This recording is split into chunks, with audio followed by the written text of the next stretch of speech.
been injured in an accident, one thing leads to another. Your injury leads to treatment. Treatment leads to hospital bills. Bills lead to debt. Debt leads to stress. The advocates can help relieve that stress. Having an advocate attorney on your side leads to faster resolutions, fair outcomes, and a peaceful recovery for you. You deserve an advocate. Monty Show, the truth in sports talk streaming. When you want unbiased opinions about your favorite team without the spin, all you have to do is find The Monty Show, streaming live and available 24 hours a day, 7 days a week on YouTube. And now, here's Monty. Hey, The Monty Show live on Thursday, October 23rd, 2025, and a shocking gambling scandal erupting in the NBA. Jake will join us here in just a few minutes. I don't even know what you say about this story. How big is it? How bad is it? It's the biggest names in the NBA, and it is stunning how far-reaching this scandal is. Let's talk about it on The Monty Show, presented by The Advocates at theadvocates.com, the best injury attorneys in the business. And, I think it's one of those situations where, man, I look at LeBron James, and I think that's the blockbuster here. Honestly, is there anybody in this room right now that is surprised that there's a gambling scandal in pro sports? I'm not. I can't believe you are. But let's start with something I think is really important, because when we get into these stories, I think it's really easy for people to say, oh, well, we got to ban gambling. Well, not until you ban smoking, and not until you ban alcohol and vaping. And I get it. We get stories like this. They're higher profile because it's the NBA, it's professional sports. Totally understand it. This does not mean that gambling needs to be banned. Does it align with you? No. Do I gamble? I don't. But I believe that this is one of those freedoms things. The choices we make come with consequences, and this is the perfect example. And if somehow you did not hear about this, Chauncey Billups, the head coach of the Portland Trailblazers, was arrested this morning and caught up in a sweeping national gambling sting. And the allegations are Chauncey Billups, and I think the worst allegations for Chauncey Billups is likely his connection to these card games. Chauncey Billups allegedly took part in recruiting big names, rich dudes to take part in these card games. They would bring these big names, these whales, these fish. You would presume other professional athletes. You would presume those other professional athletes were from the professional basketball world. Presumably, allegedly, Chauncey Billups would recruit those people, bring them to these underground games, and the whole thing was rigged.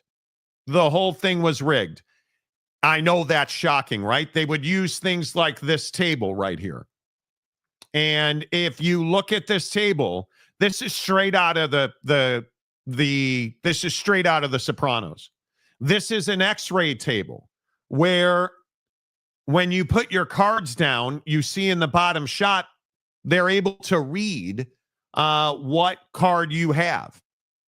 And the way that these things would work is that the people running the game would have a plant at the table. They'd have their guy sitting at the table. And they'd be relaying electronically hands and cards of other players at the table so that they could make sure they won the hands. And the house took money. And certain players at the table won money. And Chauncey Billups allegedly is involved in recruiting and running those games. That's the head coach of the Portland Trailblazers. And so I go back to the question of how did this happen to a guy like Chauncey Billups? Now, Chauncey Billups has been involved in some off-court things that damn near cost him his job, or the chance to be a head coach in the NBA, involving the mistreatment of other human beings. So it's not like Chauncey Billups is a Boy Scout, and it's not like anybody believes that Chauncey Billups is somehow this all-American saint of awesomeness, because I don't think anybody is going to confuse Chauncey Billups for that. But, dude, this is a whole new thing. You're involved with La Cosa Nostra. You're involved with the Gambinos. You're involved with the Mafia. That's who's running these card games. So this isn't just you and the guy that is your bookmaker. This is the Mafia. This is the biggest of the big. And when I say La Cosa Nostra, and when I say the Mafia, you remember Jonte Porter, Toronto Raptor, prop betting, expelled from the NBA? Yeah, they are now saying that Jonte Porter was physically threatened by the Mafia into doing what they told him to do. That the allegations are he got in deep with the Sharks, and then the Sharks came swimming around and said, "You're going to do this." And he did, and he got caught, and he is now unable to be a professional basketball player. This is stunning to me. The stupidity, the arrogance, the just lack of perspective on any level. It is shocking to me that you allowed yourself to become a victim in this scale and scope of an operation is just unthinkable to me. And you got to get a little closer. Now you decided to come back and, do the show today. Yeah. Sorry, guys. Sorry. Anyway, I'm kidding. But my point in all this is it is shockingly stupid that you thought Chauncey Billups and I'm hoping, I am hoping that Chauncey Billups thought that he could get away with this. I am hoping that Chauncey Billups thought, oh, I'm Chauncey Billups. What are they going to do? Well, I got news for you what they're going to do. They're going to threaten your life. They're going to threaten your livelihood. They're going to threaten your personal safety. I'm hoping Chauncey Billups somehow got in over his head with some bookmakers, and that's how he was led down this road. But it doesn't feel like that to me, in my opinion. Yeah, I mean, I just think that these guys are, the worst of the worst. I mean, I don't know. Like we're sitting here talking about, at one point an NBA legend, right? A championship winner, a Hall of Famer, a guy that was, the leader of the Pistons in the Kobe era. Like you're talking about a guy that really should have been a basketball lifer. Somebody that, once he retired, should have been able to coach if he wanted to. If not, and you still wanted to be, on the floor every night, you could be, an assistant, or you could be whatever it might have been, dude. I mean, this is somebody that really took a hard left turn. And I think it's really unfortunate from that standpoint. And I think that this concept, this like just, shock reaction of like, hey, we got to gamble, or we got to ban gambling, and this is about gambling. This isn't about gambling. Gambling is just the mechanism. Like this is about people, cheating and setting people up and going behind people's backs and lying to people and tricking people and deceiving people. And that's the hard part. And it would be one thing if you were, just setting up illegal gambling activity, right? Like if you and your boys were getting together and, the dollar figures just got too high, and that's illegal gambling activity, but they were all straight up games. But that wasn't good enough for you. It wasn't good enough for you. You had to set it up to where you had technology and manpower to steal people's money. And that's where you get in trouble. This is a card reader that they confiscated from this ring where this thing shuffles your cards. If you've ever been in a casino, you've seen one. And they're saying that it put them in certain order so that you would then know, well, hey, this is the hand that this guy's got, and You rigged card games. But the other part of me says, well, what did you think was going to happen if you played cards with the Gambinos? What did you think was going to happen when you read the names that are involved in this scandal? Dude, these are murderers. These are professional murderers. And then you look at Terry Rozier. Now no longer with the Miami Heat as a player at this moment. He is essentially doing what Chauncey Porter is accused of doing, tipping off gamblers and sharing in the profits. My foot's going to hurt tonight, right around, the time that I'm at 18 points. I'll make sure we don't get to 18. I'll make sure we stay at 16. And then my foot's going to get sore. And he allegedly told people in his circle, I'm not going to be able to finish that game tonight. You might want to take the under. And when you do that and you share in the proceeds of that, that's a felony. That's a felony. And you look at these things, and I am shocked I'm shocked by it. Yeah, I mean, I just think that the effort put into cheating people out of money is incredible. I mean, in my question for, are you surprised by it? I mean, I am surprised that guys like Chauncey Billups get wrapped up in this stuff. It's my opinion that you got to go out of your way to run into the mafia. You gotta search that out a little bit. Like obviously, again, big name NBA player at one point, and got in some trouble off the court at home, and did some things he shouldn't have done, and then gets this post as the Trailblazers head coach, and then this happens, and it's like, dude, like you're just not making good decisions, and I don't know what who convinced you weren't going to get caught. Like, that's the crazy thing. I mean, you're talking about, if you believe every word that Cash Patel says, you're talking about a situation that spans 11 states. I mean, that's not a small thing. That's not some small, situation. And that's where I say, like, dude, it wasn't good enough for you to just be an NBA head coach. Like, that didn't give you enough fulfillment. You had to get involved in all this. That's what I don't understand about guys. Like Terry Rozier, I guess I get it. You were somebody that, went to Charlotte, and, you just were on the back end of your career. And I'm guessing that's why you got involved in all of this. I'm guessing you just wanted to make more money and you couldn't help yourself, I'm guessing. Or you started gambling and got in too deep and now had to buy your way back out through your foot being sore.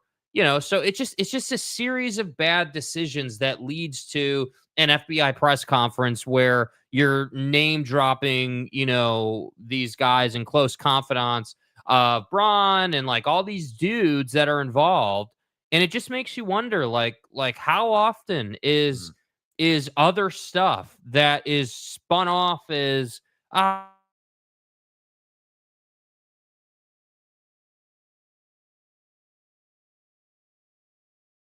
like how often is it that a guy, has a 1 for 10 night, and people are like, yeah, I just had a bad night, just had a bad night.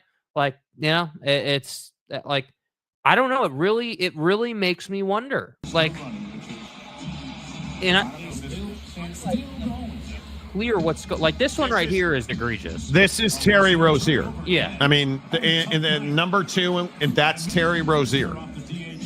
And this is one of the performances he's accused of rigging. And I agree with you. Like, look how bad that he's not. That if you know the NBA, this is not Terry Rozier at his best. And he is denying any wrongdoing, by the way. And I don't know how do you deny this? Yeah, I don't know how you deny it. I don't know I don't know how you sit here and you watch this tape and you're like, yeah, Terry, this looks normal, dude. Like, and it's really not even the shots. Like, the shots are awful, obviously, and he's shorting all of these because it's a safer play than trying to shoot it long. Shorting, it's a much safer tactic than trying to overshoot. But the turnovers where that one at the top of the key is just so blatant, dude. And I don't know, it just is. It's just really unfortunate because Terry Rozier specifically was someone that, like, I was a league favorite at one point. People loved watching Terrible that Terry. dude. Yeah, dude, like he was terrorizing people when he was a Celtic. And it's like, dude, you went to Charlotte, then you went to Miami, like, and no surprise, you're in trouble. So I don't know. It's really unfortunate, man. And I hate having to have these conversations about dudes ruining their life because that's what this is, man. You understand these guys are, I mean, I don't know what the term is that they're gonna do, but you don't get the FBI out here going across 11 states if they have nothing, and that's what sucks. Well, and the other thing here is that it is the mafia, and you are talking about the Bonanos, the Genoveses, the Gambinos, where you have 13 members of those families arrested in connection with this. This is not just some little thing. This is a big thing.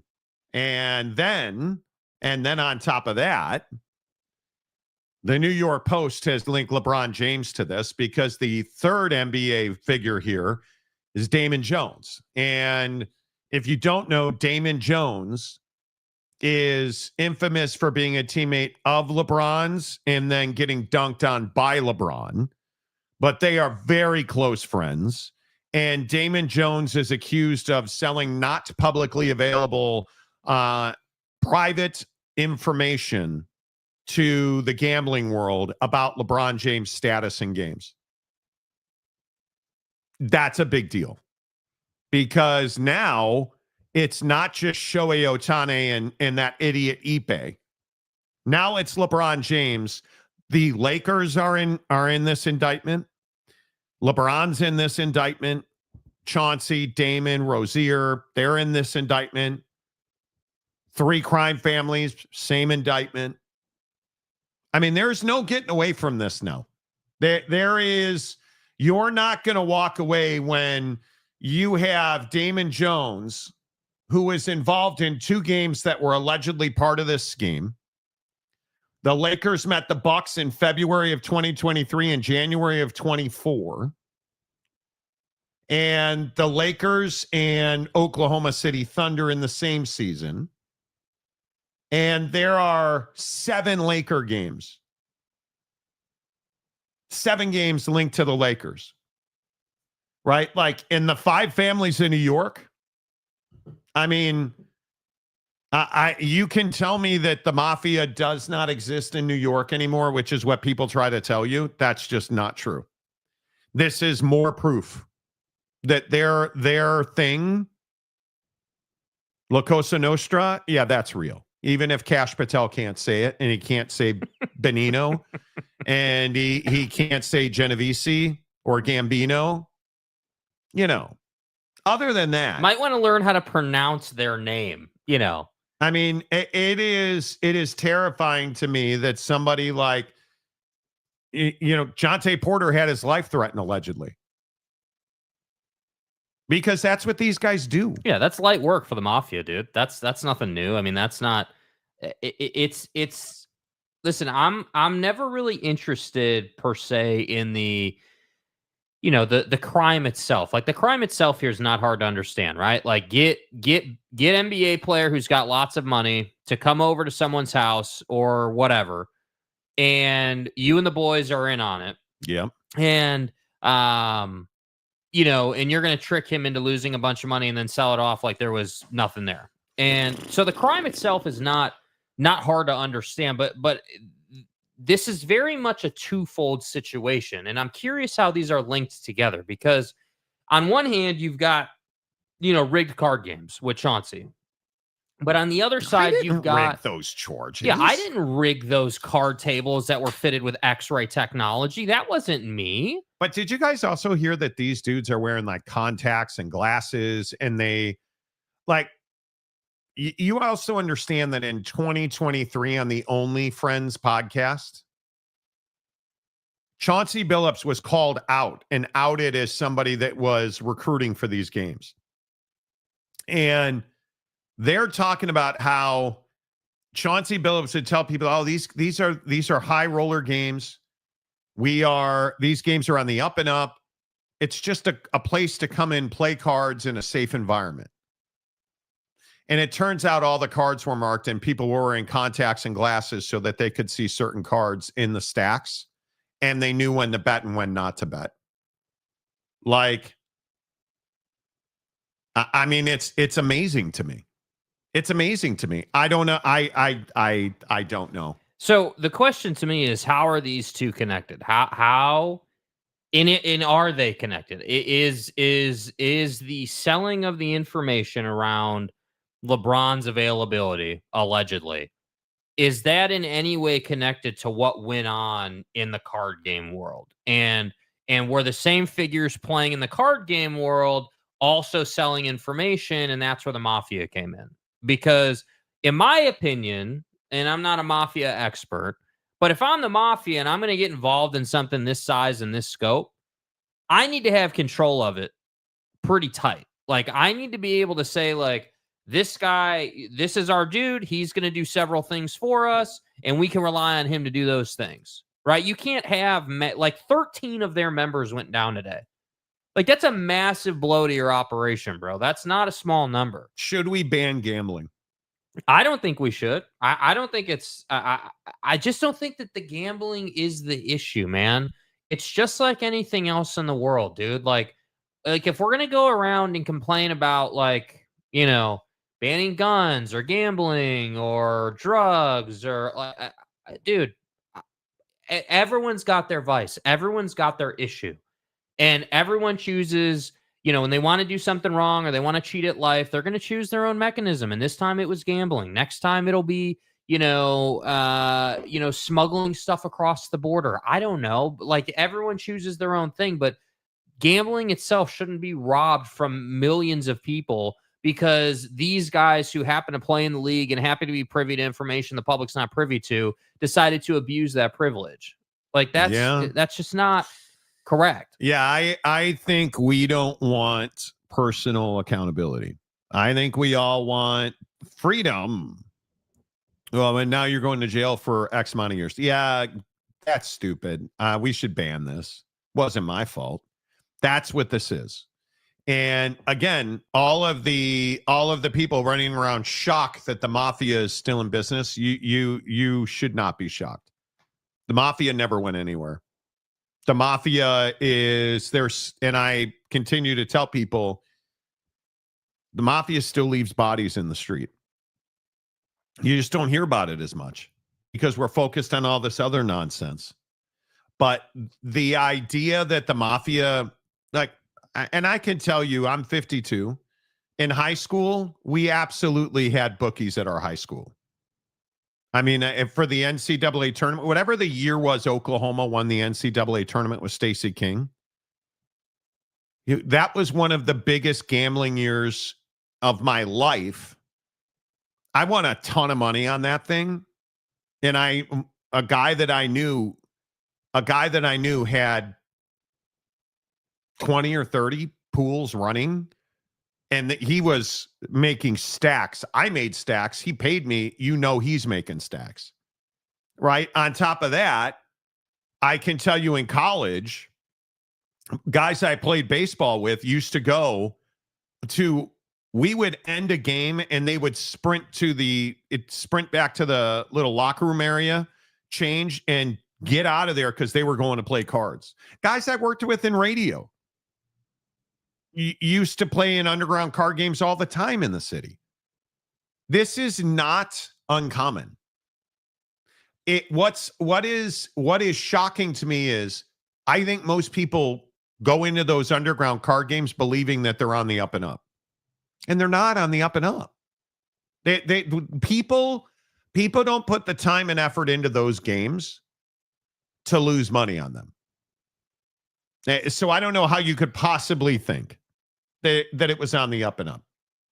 But I will say, I think LeBron should not be, and I wonder, and there was a conspiracy theorist who was like, oh yeah, is LeBron really hurt, or is this Michael Jordan going to play baseball?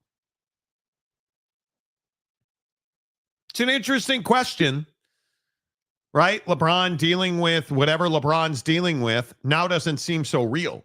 Mm-hmm. I don't buy that, but I will tell you, I think LeBron shouldn't play until he's cleared.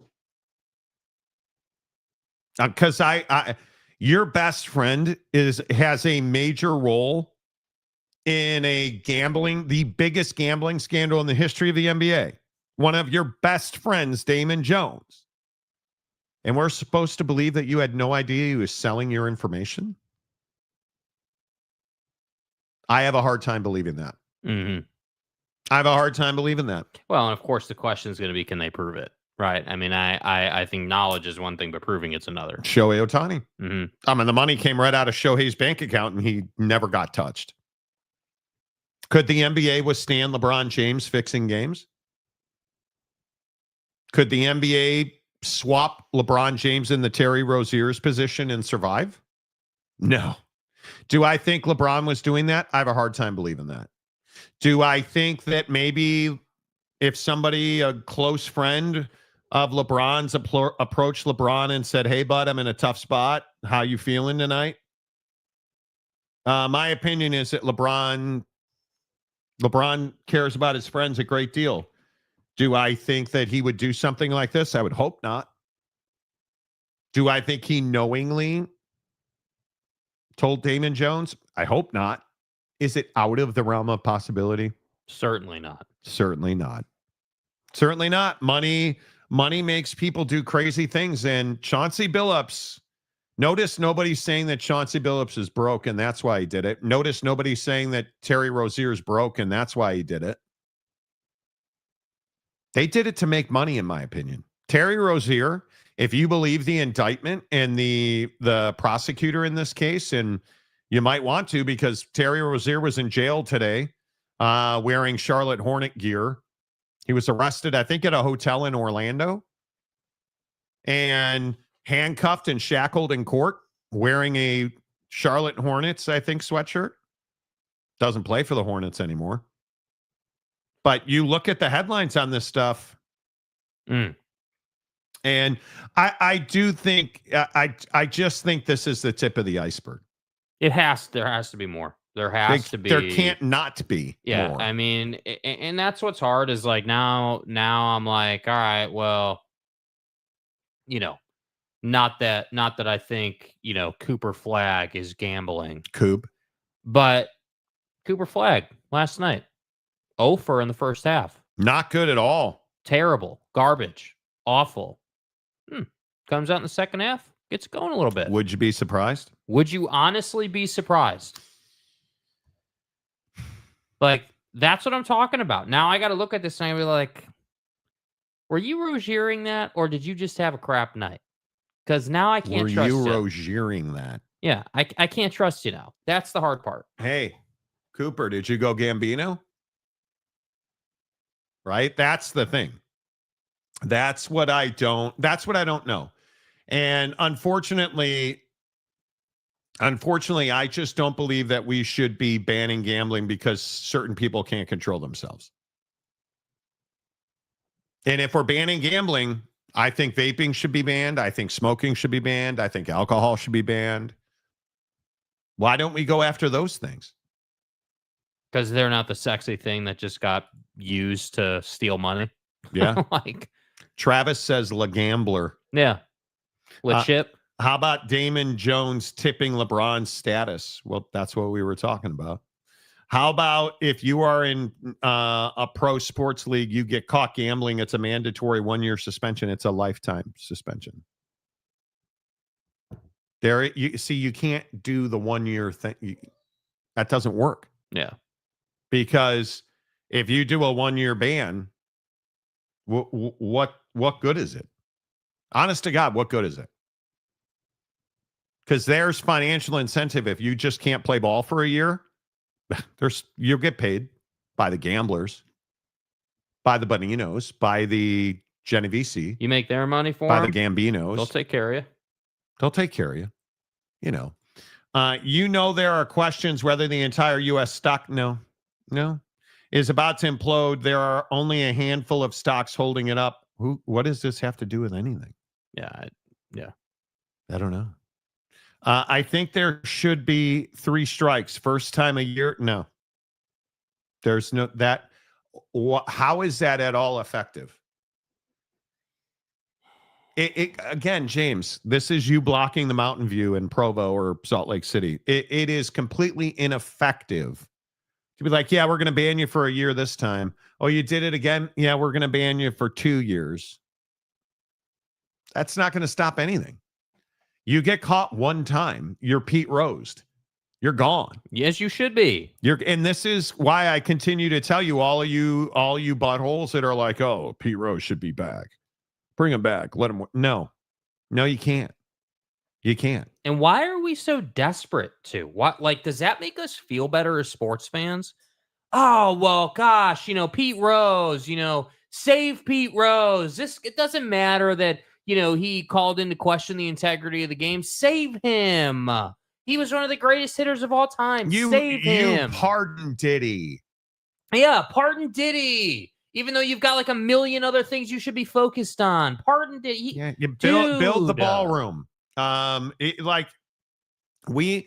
don't know when we turn into a society that wants to forgive terrible behavior. That's one of the things I'll never understand. Why do we want to pardon bad behavior? Rowdy Runner, what they allegedly did is already illegal. Banning gambling just pushes it further underground. Totally agree. That's why I said punish the actor. Punish the actor. And I'll go back to this thing that we talked about last week where you all told me I was overreacting. Hello? You think I'm overreacting now? I am telling you this is going to be even worse. We already know this happened at the college level. Right? We already wasn't it the Bonanno crime family and that was involved in fixing college games allegedly, maybe, I think? Such as in Right? We already know that. The mafia was involved in fixing college games. So, yeah, let's just let all the college kids bet on sports. That seems like a good idea. This was a terrible decision. My opinion is if you work in a professional sports league, including college, you cannot gamble. And if you get caught, you're done. It's just there's no way. There's no way. And then there's this story about the SEC banning the Ken Williamson, the official, for just blatantly obvious bad calls, incompetent on a regular basis. And I go back to so many officials that made that call for a reason. Right? I can't remember his name. The official we always used to have on our show. Yes. The NBA guy. Oh my God. Anyway, ref picks, dude. You always. And he outed it. It's one of those things where you just know. You just can. Come on. You are terrible at banned NBA ref. You are terrible at Google search. Tim Donaghy. Do not ask Jake to Google search anything. Okay. Because he is terrible at it. Okay. Terrible at it. Tim Donaghy, he's been on our show at least a dozen times, and he's talked openly about it and his beliefs that the NBA is involved for it. It is, it's amazing to me. It is amazing to me. And I cannot imagine a scenario where you allow college kids to gamble. And you then, I cannot imagine a scenario. And then I also cannot imagine a thing where you're going to blame the kid who is involved in the middle of a life-altering, career-ending betting scandal. And you're going to blame the kid instead of yourself. Because it's can we all get on board with it's just a matter of when? Yes. Right. There's you and I both know this. Yes, There's going to be a when. starting Yeah, quarterback. It's a matter of when. Right. And I think it's harder in football. I think it's more difficult to control. But yeah, I mean, I think it's easiest with a quarterback. It then goes to skill position guys, and that's about it. But I think if you're I hate the concept of like, what if this was a college kid that got mixed up with a crime family? Like, what if this was? I mean, we're talking about grown ass adults here. What if this was? What if John Mateer was actually involved with a crime family and all like that? That would be horrible, dude. How are we supposed to move on from that? Why did you drop John Mateer's name? Because there was speculation. Okay. I'll go down with that. That's right. I forgot about that. Yeah, I don't know, man. A bookie cut off my wife's uncle because he not pay up sometimes. Someone hit his car in traffic. When he got out to get the guy's insurance info, the guy said, "We'll call your debt even." Okay. James should have his title stripped. He should. He really should. Force Ghost Fabio. After Monty is done talking about the NBA scandal, he's going to give us his prize picks. Dude, I have no problem with people playing daily fantasy unless you're a professional or college athlete. I don't think this is... What's the issue? I don't think this is that difficult. And people made a huge deal about this today, and I think it's an interesting conversation. You've got ESPN Bet, and, obviously ESPN puts the logo on the screen and everything. And everyone made this big to-do about, ESPN took ESPN Bet off the screen while they were talking about the NBA gambling scandal. Of course they did. Great. Do you feel better for pointing that out? Like, what's the big deal? Like, what are we freaking out about? And so then it's like, first time we've heard from you in how long? Months? And the first thing you have is that we're I guess you're inferring we're hypocrites because we're going to talk about prize picks after talking about an NBA gambling scandal. What do they have to do with each other, dude? Like, I'm not a pro athlete. I'm not involved in any way, shape, or form with any league at the professional or college level. I'm independently owned and operated talk show host. Like, why should I not be able to play prize picks if I want to? Why should my freedom to do what I want to do as a hardworking American be taken away because these jags, decided to run illegal card games and sell private information? I'm sorry. To the mafia. Yeah, I'm sorry. Are we living in like Russia or something? Bros, like, this is America, dude. Let that shit set in. Chauncey Billups thought it was a good idea to recruit players to a mafia-run gambling game. Chauncey Billups was like, how can this go wrong? Can this go... I'm going to make money. What's the over-under on how good or bad this could go with me talking to the Gambino crime family? Jake, I think I'm just going to pop in some contacts and get paid because I can't lose here. I'm Chauncey Billups. Yeah. That's what this feels like. I'm a winner. Right? Like, it is unbelievable to me. You're an idiot. Like, you are not smart, dude. You legitimately said, I've won an NBA championship. I escaped the domestic violence, violence against women situation that I put myself in. Yeah, let's get involved with crime families from New York and let's run fixed card games with X-ray technology. And that's not going to upset anybody when they find out, right? I mean, they never had a chance. Hey, yeah, that'll be fine. Hey, Chauncey, we have a plan. And, here's our plan. We need to get a bunch of rich dudes and we need to steal their money. And we're going to do that by wearing X-ray vision contacts and cheating at cards. Because it's all part of the plan. Now, what we want you to do is call your NBA friends and teammates and get them to come play cards at our games. What do you think of that? Here's how I hope it went down. No, I can't betray my friends like that. Well, if you don't, With all due respect, you're not going to walk out of here. We're going to put some weights around your ankles and throw you in the Hudson. You know, it's funny. I know a few people with some money who love to play cards. Let me make some calls. I've been a rich man and I have been a poor man, and I choose rich every fucking time. That's how I'm hoping it went down. That they said, Chauncey, you're going to do this. He said, no, I'm not. They're like, okay, well, then we're going to kill you. You know, I had a change of heart. I'm going to do it. That's how I'm hoping it went down. You know, my phone's working just fine now. Let me get back to you. I've had a moment of clarity through ayahuasca.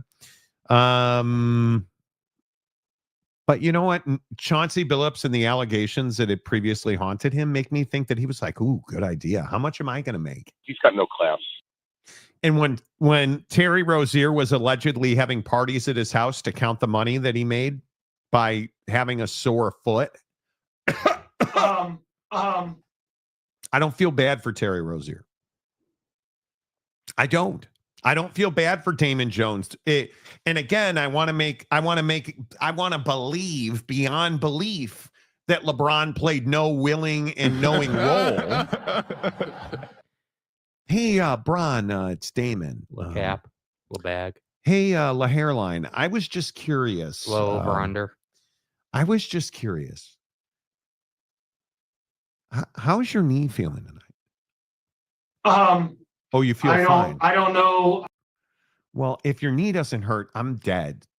Like, I got this guy. He's got a sock full of quarters, and he's gonna murder me with it. Can you? I mean, your knee hurts, right? I think that's HIPAA. That's how I'm hoping it went down. Instead of, hey, LeBron, if your knee hurts, here's $50,000 allegedly. Because I hope that's not how it went down. Supposedly, I have to believe LeBron didn't know. You know, I don't have know, to. Man. I'm really on the fence. But about you this. also fucking hate LeBron. Let's clarify. Tell me that you are not hoping. You're hoping. Let me put a spin job on it. Okay. Are you hoping? I don't know. I'm not hoping. I'm not. Yes, I am. I'm not hoping. I'm not hoping that LeBron gets in trouble. I think that LeBron James, such as in like, doesn't have a map to his bank account in the Iraq in the New York borough, and likes the spotlight, likes to be the guy that's in control. I think LeBron James has hey, I'm the big wig in the room, dude. I have a bunch of money. I'm a billionaire through my on-court and off-court earnings. I have a movie company. Why would you do it? Because, dude, if he did this, and I'm not even saying there's a good chance he did, I would agree that the odds are he had no idea that this was going on. I have a lot of trouble, I have a lot of trouble thinking LeBron actually would go through with something this stupid.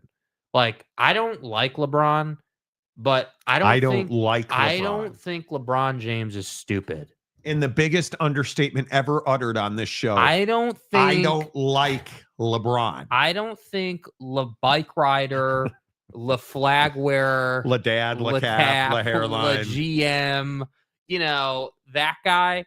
I don't think hair club he's for this men. Stupid, bro. Gambler. Like, why would you? Here, let me play the other side of the fence. Is this why he's still playing? Is this why you're still playing? Got in deep with the Sharks. Are you 872 years into your career because you're helping people? Yeah. I don't think so, but I agree. Like, it's awfully convenient. You are hurt, and then this comes out. Like, I don't know. It just doesn't look great, dude. I do want him to be cleared.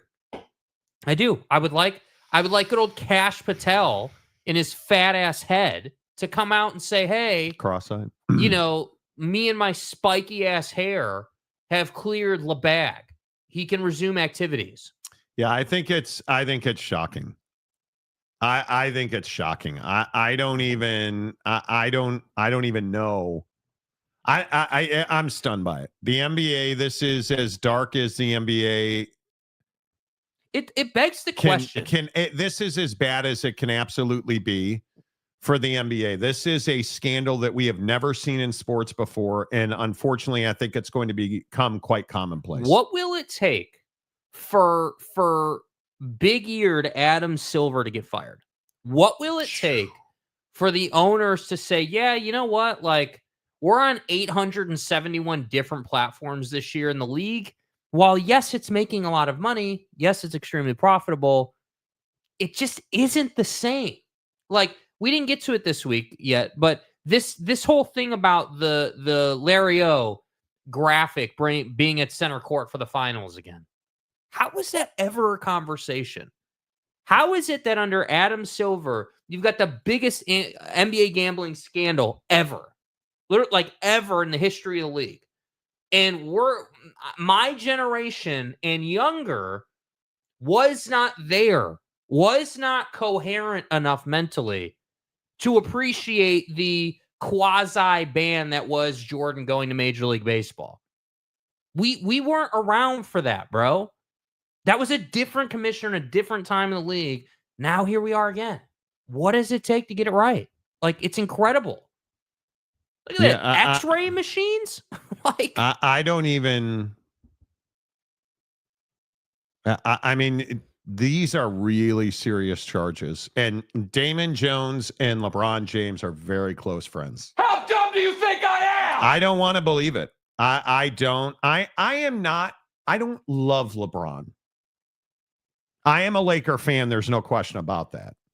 I don't love LeBron, but I can't believe now, have I run scenarios through thy cranium? Of course. but isn't that the problem for LeBron? The scenarios and the possibilities are Like, endless. maybe he needs some money to fund a movie project because, he has a production company and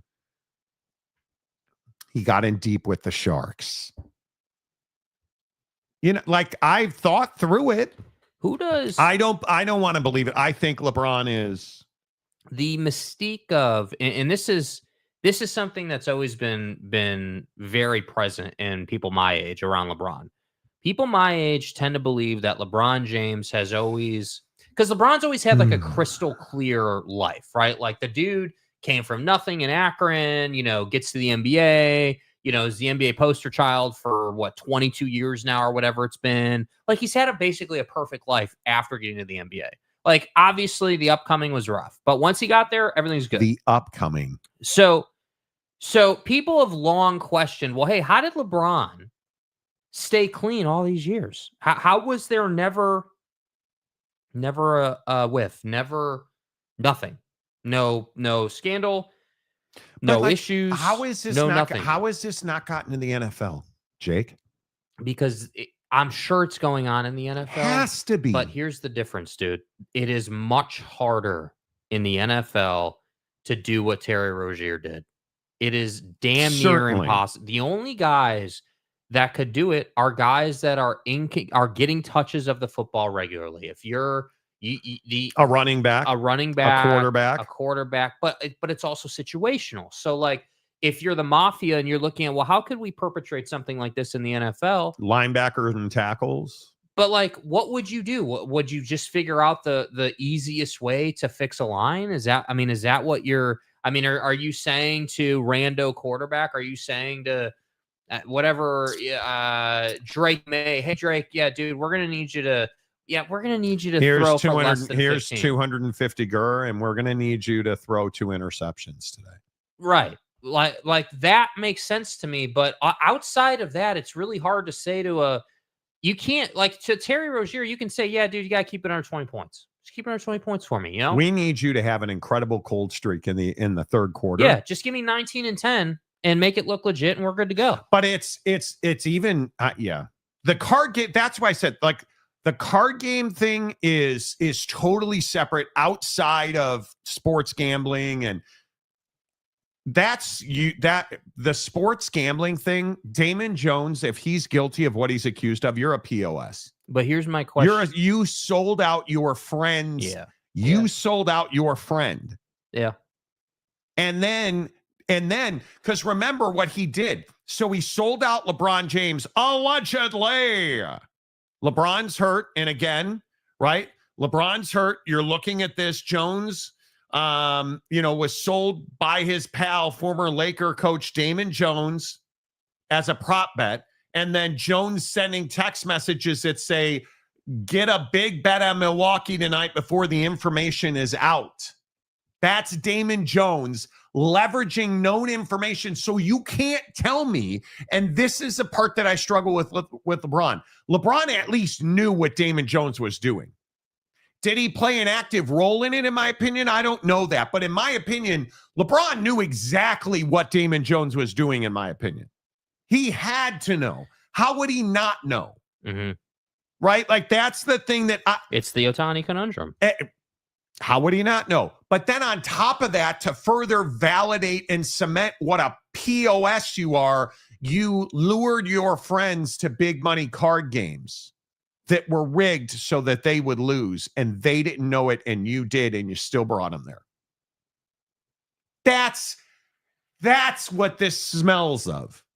And my question is, how did the mafia get involved here?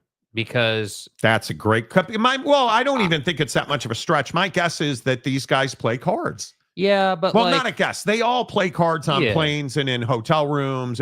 How did Ipe? How did the Ipe Shohei thing? Yeah, exactly. Ipe was at a card game on the road in Tampa with the Angels, and a gambler, a guy that was a bookmaker, walked into that room. So this is and my question is, okay, was this sourced from? Did the mafia identify an opportunity and leverage these guys, or was it the other way around? Was it, hey, I'm Damon Jones, and I know these people, and we're putting card games together, and they just through happenstance came across a mafia member one time, and that's how it got put together. That's what I'm trying to understand, because I don't care who you are, dude. I don't care who you are, how much money you got. You don't get involved with the mafia unless you have to, in my opinion. Unless you're just immensely stupid. What would a second tier role player at best in Damon Jones be doing with the mafia? Well, you got in trouble in some form or fashion. You put yourself in a position to be leveraged in some form or fashion, and now we're here. Dude. That's what it has to be, because you can't tell me Damon Jones wanted to sell out LeBron, because that's what I don't get about dudes. You're telling me that dude woke up one day and was like, yeah, I'm clearly not going to be a star in the league, but gosh, I know a lot of guys. And, if I could just be the 12th guy on the bench or whatever, and I could just be privy to the info, maybe I could sell that. Like, you're telling me that he went to the mafia with that? Come on, dude. I don't think so. Come on, bro. These guys, I think, wind up in bad places because of who they are. And Gabriel, who's been a member for 12 months.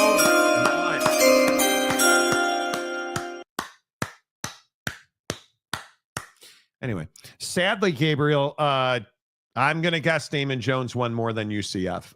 If you are Adam Silver, it's time to panic. My God. You're so fucked. I agree with you. Like, at what point does Adam Silver have to resign? Not be Adam Silver, the commissioner anymore? No doubt.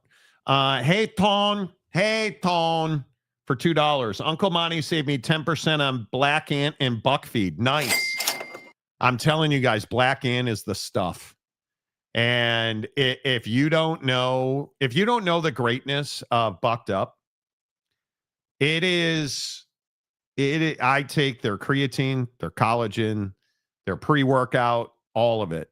And if my apartment is ever not an absolute landing zone of destruction from moving, what? Nothing. It makes me miserable. I hate it. I hate living in disorganization. Like, I can't get in. So my wife is in Europe right now on vacation with her mom. We have bicycles that were packed in big bike boxes standing in my hallway. And my hall closet is so packed right now that I can't even open the door because the shelves that are going to hold all that stuff are outside the door. It makes me crazy. It makes me crazy. But anyway, Bucked Up's amazing. Use a promo code Monty, Monty, Monty, to get 20% off. I appreciate that. Tone, thank you. Big Pun, if this was a stock in the SEC, you would hear the words insider training and bargaining for a trip to Club Fed. Don't disagree. They're going to, listen, Donnie does not like LeBron James. If there is at all any implication for LeBron, you and I both know Kash Patel, who today said, justice is blind in this country. We prosecute with integrity. You do? And I'll see you in Valhalla. No. Anyway, but my point is, if there's any evidence that he was involved, Donnie is going after him. He will not build a ballroom. He'll build a prison for LeBron at the White House. Too much? I'm sure Laura Ingram will show up too. Hey, Joey B. Jake and Monty going after Kash Patel now. WTF, that came out of nowhere. No, it didn't. What do you mean it came out Kash of nowhere, Patel, dude? Who is the director of the FBI, even though he has no experience, mispronounced everybody's name again today. And Genovese, but he said today that our justice is blind. We prosecute with integrity. Cash. Monty. And then he told a devout Christian, I'll see you in Valhalla. And I'll see you in Valhalla. Come on, man. Imika Egbegbo. Come on. Which crime family did you say there, Kash Patel was involved in this? Lucchese? Did you say Imika Egbegbo. Come on. Is it a probability LeBron comes out and says he has a career-ending injury? No, absolutely not. No chance. LeBron James might be the definition of fake. Okay. Yeah, I don't think so. LeBron has a better e-pay. Okay. I don't disagree. Monty, never say never. I've been in this corrupt world long enough to know that anything is possible. Anything is possible. Glad I'm an introvert making $3,000 a week doing cargo van loads, going to avoid people. Get to avoid people, dude. I am telling you now. You don't want to listen. If you're going into these underground card games, just know they're rigged. And if you won, it was accidental, and somebody probably got murdered because you won. You know, it is what it is. LeBron didn't have a rough upcoming. Maybe when he was in kindergarten, the guy was on the cover of Sports Illustrated. Tell me you know nothing about LeBron James. Yeah, you're without an telling idiot, me you know nothing about LeBron James. You literally could not have made yourself look stupider. And that's tough for you, Jim. The NFL office just calls the field during games now and tells officials to make fake calls, allegedly. Agree with Jake. Basketball may be the easiest sport to do this when it comes to gambling. The locker room in the NFL or football is general would sniff this out in a heartbeat, perhaps. I think baseball and soccer have to be close seconds because of hits, runs, RBIs, how many strikeouts, pitchers. Yeah, dude. Basketball is the easiest game to fix. A starter will play 30 minutes, 65 games a season. Fouls or judgment calls every play. Well, there is that. Yeah. Never meet your heroes because they ain't heroes, man. No. That is true. Joey Harper, if LeBron had to know, then Shohei had to know. Dude. Agreed completely. I've never believed Shohei was innocent. I've never believed it. I don't. You know. Arch Leister, okay. That's not a bad one. The NBA could do a Benoit scenario and just completely erase James if he is connected. Yeah, I don't think so. Players all hang out at strip joints, and these strip joints all got connections to Cosa Nostra. Yeah, I don't think they all hang out at. Are you just on stupid pills today? Yes. I think you're on We stupid keeping a pills book today. right now. We ask. Oh, look, Stadium Guy James is here to say thing. Adam Why- Silver might be looking for a new job soon. I would agree with that. You just guaranteed he's going to be the commissioner for the next 50 For years, life. dude. For Like- life. You know, for life. Malik Beasley talk, there's some of that.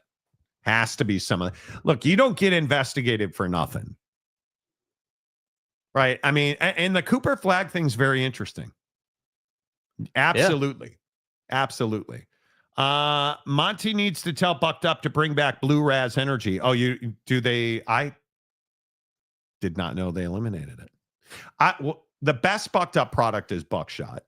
No question in my mind. Like for energy, their creatine, if you guys are not taking Bucked Up creatine monohydrate, it is so good for your brain. And just so it's so Cash Patel. What? Nothing? So Cash Patel. Yeah, buckedup.com. Use the promo code Monty. I'm telling you, their creatine, their collagen is awesome. You know, I'm just saying. It is amazing. Love that Valhalla line every time. But it's so true. And I'll see you in Valhalla. You guys understand that Valhalla is, as he says it, it's Valhalla. You understand that that's not like, he was trying to say it as like it's warrior heaven. Iraq. And the individual he was talking about was not a warrior. He was a devout Christian. But Monty, he was a warrior in our hearts. That must be Thoughts it. and prayers. That must And be I'll it. see you in Valhalla. That must be it. Try being Polish every day, dude. Okay. You know.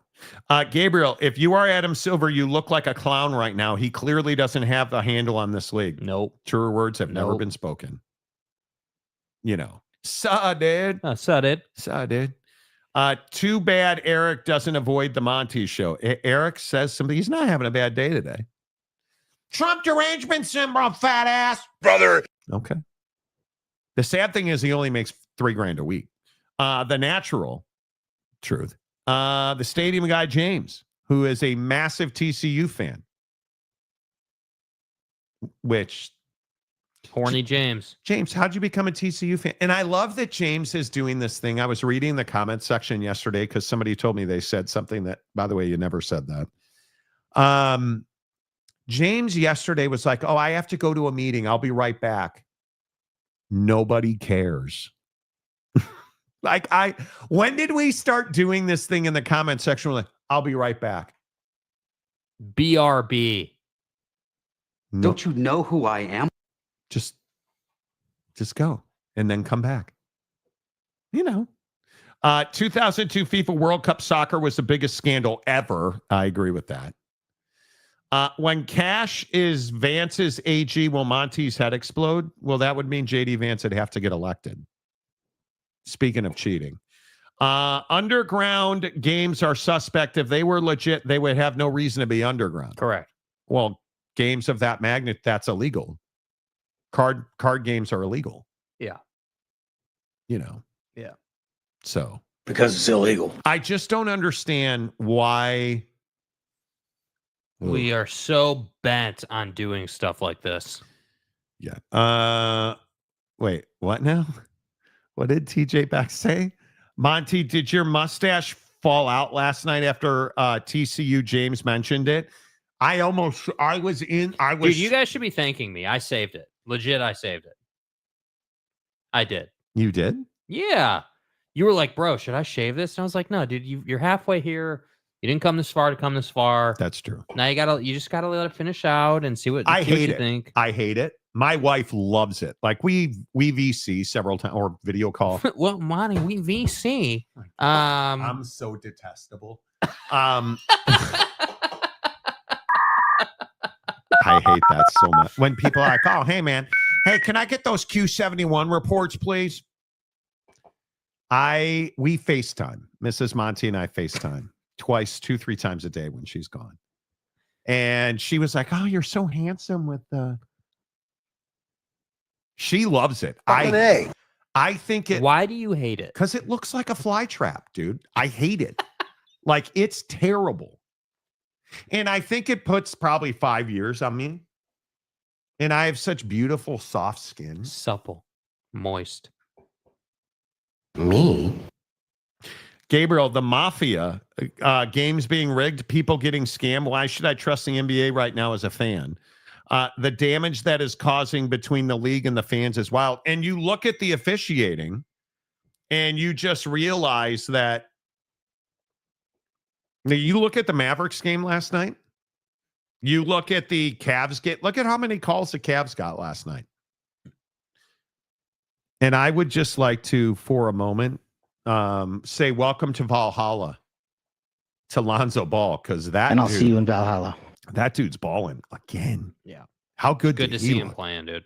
Ooh. And not in big baller brand garbage shoes. The Cooper and the Pooper of the Duke. It's a Bro little is strange. rough, dude. He got no call. Victor got every call last night. Historically, great game for Victor, right? He got every call. You farted on the bench while he was on that end of the call, on that end of the floor. He got a call. Buddy for was it. buddy tonight. You know, warrior for Jesus. Okay. TJ, I had nothing to do with this. Which yes, means you you did. had everything to do Yes, with it. you did. Yeah, you did. This whole thing, you know. I would have been more surprised if this wasn't going on in the NBA. Really? Okay. Marty's not fat. Yes, I am. He's full of football stats. Okay. Fat. Okay. Stadium guy, James, who's a TCU fan and only a TCU fan after Baylor, SMU, and the Kansas City Chiefs. I don't want to leave and have people ask a question in the comment section and think I'm ignoring them. Okay, bro, with all due respect, and I do mean all due respect, you in the shit box and your TCU polo shirt are not that significant in the comment section. Do you really, People do you will really be think fine. people are going to be like, oh, wow, where's James? I asked him a question. He's ignoring me. What a dick. I don't think that's ever happened. Could be wrong. Yeah. We care, Monty, just because you a heartless Mormon Catholic who is on Ryan Smith's payroll. And Gloria's, don't forget. Mike, I thought you weren't going to tell on me. I thought you weren't going to tell on me, Daddy. I'll never do that again. See, that right there makes me feel like kind of a Penn State fan. I should save my shape. What's an erection? You know, haven't seen Dawn Dana Marie for a while. Dude, I'm now. telling you. James probably lost the password to that Yeah. account. The wife loves it. She does. I think my wife comes home this weekend. If this is not here this weekend, I think she will be genuinely disappointed. I don't think I can legit shave it before this weekend. No. I think she would be really disappointed. She would be pissed. She would say, dude, what the hell? I'm not reading this. You go ahead and read it. Monty, it looks bad. Don't trust your wife. Mrs. Monty is really dumb. Okay, so that's actually a compliment coming from James then. I don't. That's not actually what it says. I don't want to look like this. From this picture, I have Sorry to if you're believe offended by that that. growing a mustache elongates your front teeth, and I don't want to deal with that.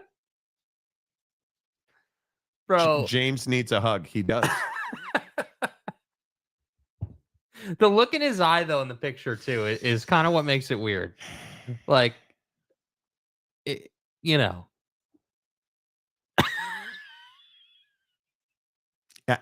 Don't look him in the eyes, you guys. Bad. Do not stare. Hi, this is James. Welcome back. Do not stare at his eyes. Bodix is playing well. Do not lovingly and longingly look at James's eyes. Yay! Okay.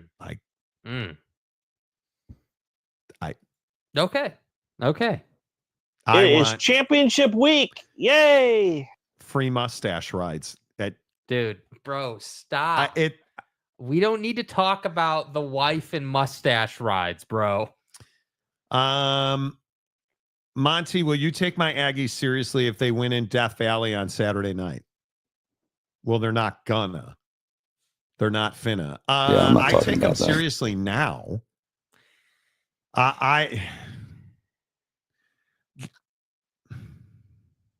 Can we?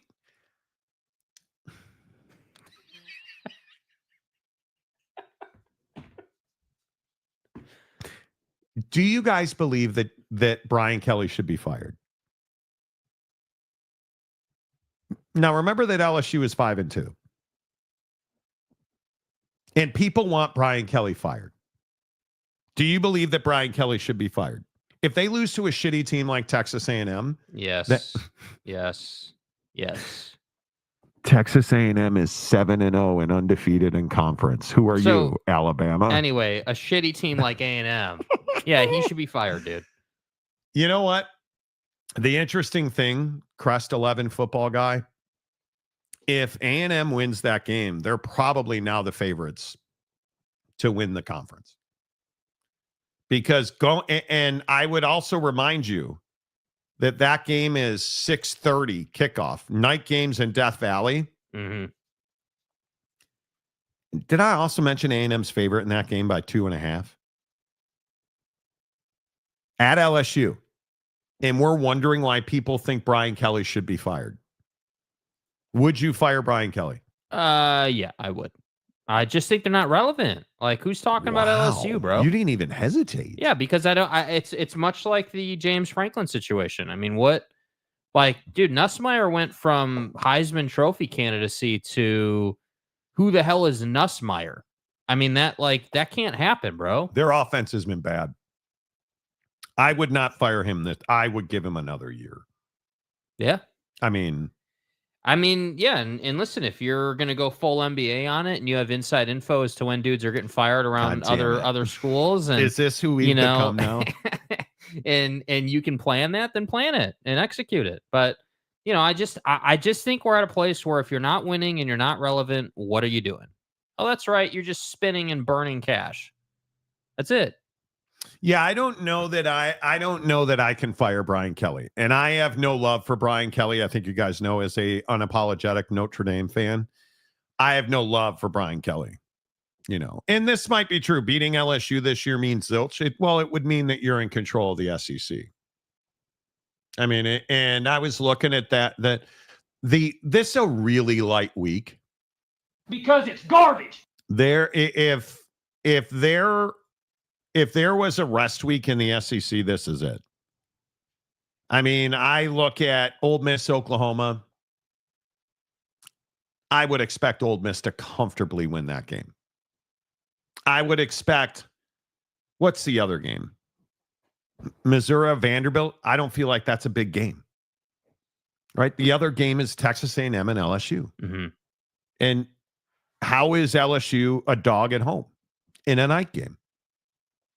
It probably speaks to where BK is. You just feel like, I mean, Bama, South Carolina, Bama's 12 points. Ty Simpson's the best quarterback in college football right now.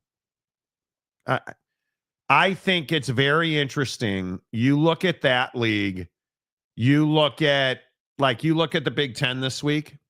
UCLA, Indiana is actually an interesting game, and Indiana's favored by 26.5. I thought you said that was an interesting game. There's not a good game in the Big Ten this week. You look at the Big 12. I mean, BYU, Iowa State's interesting. It's an afternoon game. It's one. I think that's 2:30 Central. Ames. BYU letdown game. You should win this game. They're dogs in Ames 2.5. BYU, the number one team in the Big 12, is a dog on the road at Ames. Right? And then, are you interested in Houston ASU? Interesting game. Houston 6-1. ASU wins that game. They're 6-2. And they're in the thick of it. Right? Tech, Oak State, who cares? K-State, Kansas, Interstate rivalry, I like it. Not interested. Like Devin Dampier out for Utah this weekend, it looks like. That sucks. This is a light week. There is no question this is a light week. And the ACC ain't fixing that. Stanford's going to give Miami all it can handle. What? Yeah, the endowment's really going to come through this week. And what do you know about being endowed? Man, the positions they have on that game are really going to affect the outcome. Are you well endowed, Jake? Yep. That's a small penis joke. Bless. Bless up. This is a light week in college football for sure. Mm-hmm. So I think you might be right. I mean, LSU, the Aggies. I think the Aggies are for real. But A&M is my second team. Gig 'em. LSU should give Kelly another year. I think they have to. For what? For your mom. Tech Oak State could be interesting. Dude, you're not. What do you know about Oklahoma State, James? James? To be, stop. One, you're not an Oak State fan anymore. But two, you can't be serious with this statement. You were never an Oklahoma State fan. Like, what are you doing, bro? You are it. You're such a sellout. Yeah, I mean, you took the shit box to Fort Worth, and you're commenting about Oak State. Well, Monty, I took an intensive in seminary. That might be true. You're not an Oklahoma State fan. James, are you servicing the mafia for your indiscretions at Buc-ee's? Is that what's going on? Is that why you comment stuff like this? Are you just here to torpedo the Showgram? Is that what it is? I mean, it's a fair question, dude. I mean, I listen, nobody cares about Oak State. Texas Tech is going to run through them like I ran through your mom. 36.5, dude. Like I ran through your mom. Bro. I said never mind. Fear the tree, bitches. Exactly right. Man, I'm so scared. Wow. That's exactly right. Wow. Well, no, this is exactly right. What is the game of the week? If you got to ask. No, I think it is BYU Iowa State is probably second to LSU Texas A&M. Because I honestly don't know that there is another great game. Even in the Mountain West, San Diego State, Fresno State. San Diego State's actually winning football games.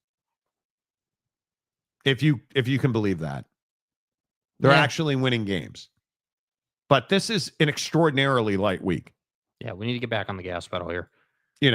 And I think it's probably, I don't think, it is certainly the last light week. Notre Dame's on a bye. We get BC next week. Man. But in the top 25 next week, ASU Iowa State, Cincinnati, Utah, Miami SMU is going to be a good game. That's in Dallas. Just read the front of the SMU uniform. Boy. Oklahoma, Texas. Oklahoma keeps getting their balls kicked in. Right? And kick a person when he's down. I mean, knuckle deep boys go to Columbus. Yeah, knuckle deep versus Columbus ought to be a good one. Columbus is going to be, favored by like 800 points in that game. But we just have a lot of throwaways. We have a lot of throwaways. And I think if you look at week 10 in the Big 12, that Texas Tech K-State game, I actually think is going to be interesting. Yeah, are we ready for the CFP yet, or where are you guys at with things? Because I agree, we definitely have, these throwaway weeks where there's just not much going on. And this is the issue in the Big 10. You don't get a lot of big games because they're so mediocre. I mean, but Monty, SC and Nebraska, I mean, come on. Well, you don't want to watch Hermit Jr., do his thing at quarterback? You're such an incredible hater of Lincoln. I can't talk. I mean, I cannot seriously talk to you about USC anymore. Why? I mean, the guy doesn't win games. You should be excited for that. No? Notre Dame's better, right? Well, that's not in doubt. Notre Dame's a juggernaut. But you just hate him so much. I don't hate Lincoln. I'm tired of the double standard. Oh, boy. Oh, boy. We have updates. Oh, dear. Oh, dear. Billups appears to be listed as co-conspirator 8 in a now unsealed indictment by the feds. Co-conspirator 8. Oh my God. Chauncey Billups will never work in a professional sports environment again. If he is convicted of these heinous charges, if this is in fact that your dog is causing problems, Jake's dog ruined my dog's life today. Tragically, my dog is inconsolable because of what your dog did. Yeah, my dog fed inside information about when treats were going to be served, and unfortunately, your dog is the fall guy. If you believe in this slide, you're such a cock. Co-conspirator 8, an individual whose identity is known to the grand jury, was a resident of Oregon. Jake, are you co-conspirator number 8? No. Oh, that must be Chauncey Billups. Oh. He was an NBA player from approximately 97 to 2014. And now an NBA coach. Jesus. On or about March 24th of 2023, the Blazers played the Chicago Bulls. Prior to the game, Trailblazers' record was 32-40, and the team was out of playoff contention with only 10 games remaining in the season. So what do we have there? Playing for nothing. Might as well make some money. Nothing to lose. Prior to the March 24th game, co-conspirator 8 told the defendant Eric Ernest that the Trailblazers were going to be tanking to increase their odds of getting a better draft pick. Co-conspirator 8 told Ernest before the news was publicly announced that several of the Blazers' best players, including player 1, an individual whose identity is known to the grand jury, would not be playing in a March 24th game. The information that the Blazers would be tanking and not playing player 1 was not available to the public, including the betting companies. Chauncey Billups sold out the Blazers if this is true. He'll never work in pro sports again. I mean, you're a scumbag. You are a scumbag. You are absolutely a scumbag. And wow. Are you surprised by that? Well, I mean, after what we knew before that, I guess I'm not surprised, but I will continue to say it, dude. This behavior of leaking information is, to me, there has to be a connection. The same people that he was dealing with to leak the information, you can't tell me there are no mob ties or, something that connects the card situation and those dealings with what was going on here. Because allegedly. Because, right, of course, always. Because you don't do, like, if you're Chauncey Billups and you're the head coach of the Portland Trailblazers, in a time when the Portland Trailblazers had Dame and were solid, and then he had moved on, and so now you were tanking. You don't say to yourself, if you're right in the mind, yeah, we're tanking, and that was outside. Yeah. We're tanking. Let me go break the law to try to make a few extra bucks. Why would you do that? You're already loaded. Oh, I know. Because you allegedly were leveraged by the mob and the mafia. You were in a position where you had to do this. That's the problem. So this is the same guy involved in the card thing is now involved in selling out information from his team. I'm telling you, this all goes together somehow. There is a connection, and Chauncey's the first guy that's in both places. Allegedly. And he allegedly said what he said. Chauncey was allegedly paid 50 gur for one of these card games. 50 grand for one of these card. Do you guys understand the money that we're playing with here? Do you guys understand the kind of cash that we are talking about? I am shocked by it. I am the money that they're making and now the money that they're losing. How do you replace millions of dollars in income that you gave away? You don't. That's what I want to understand. Like, I want to understand how people are. I would love to understand it. I don't, but. And this is my issue when we shame people who legitimately made it, and we just don't like them because they made it. Like there's a responsibility that you have when you're making way over the top money, right? Like I would categorize way over the top money for the average Joe as 20, 30,000 a month. You know, if you're making 20, 30,000 a month as an individual, you don't have a care in the world. You can pretty much live wherever you want to for the most part, you know, unless you're trying to buy mansions. You know, you can live in downtown Unless in you're condos, trying to like, buy mansions. like unless you're the guy that wants to spend, you know, 25,000 a month on a mortgage, you know, like that's a different level. But my main point here is that if you were doing this for 50K a pop, like what did you do with your money, Chauncey? Where did this start? That's what I want to know. 50 grand's a lot of money, dude. Yeah, but a lot of money to throw your whole career and reputation away? Really? Like, really? As a NBA Hall of Famer, like a guy that I actually enjoyed watching play basketball at one point.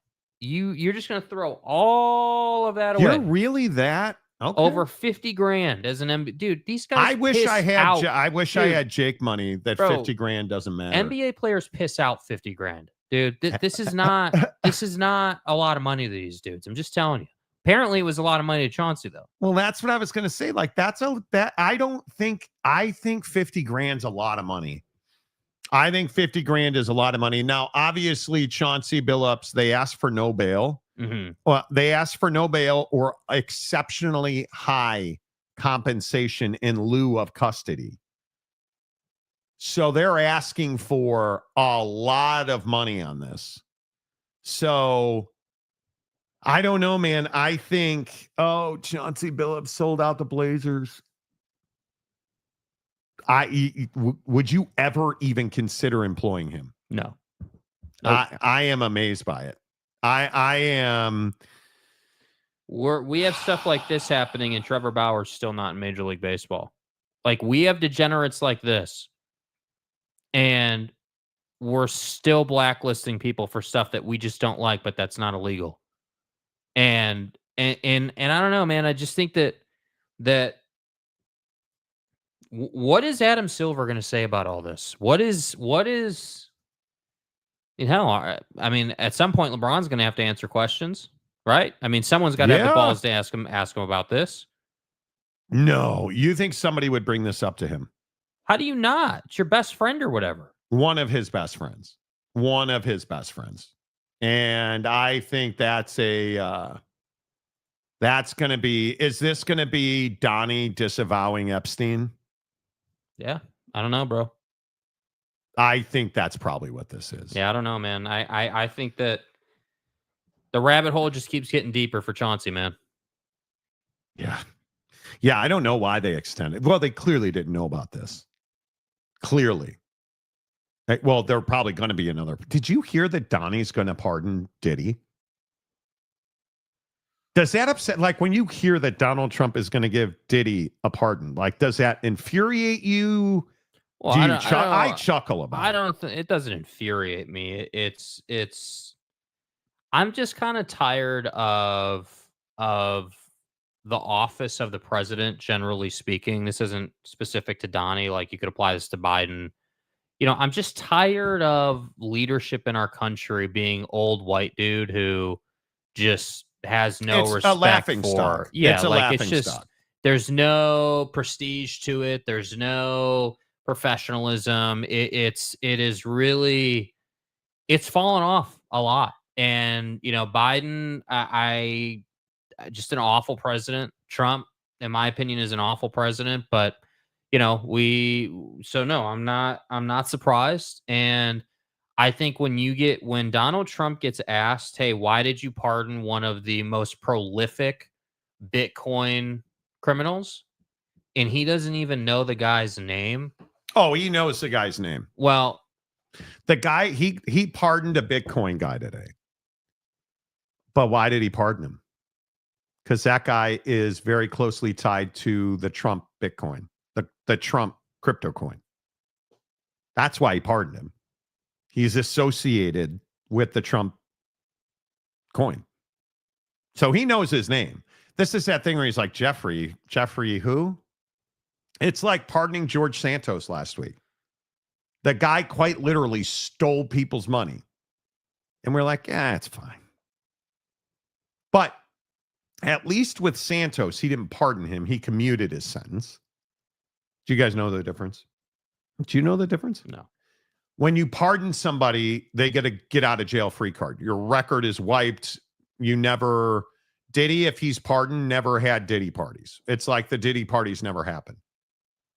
So your record is expunged. A guy like George Santos, had he been pardoned, he could run for office again. He could do, like, he could have a state license or a federal license. He commuted Santos's sentence, which means it ends now. This is the end of you going to jail, but we're not going to clear your record. Right. So you're still a scumbag loser, even though on paper you're a scumbag loser. And if he's pardoned, Diddy won't be. Diddy will be better than you. Okay. The rankings of, right. And I'll see you in Valhalla. Diaper Don never knows the people. So then they show a picture with him and he says, well, I never liked him and so on.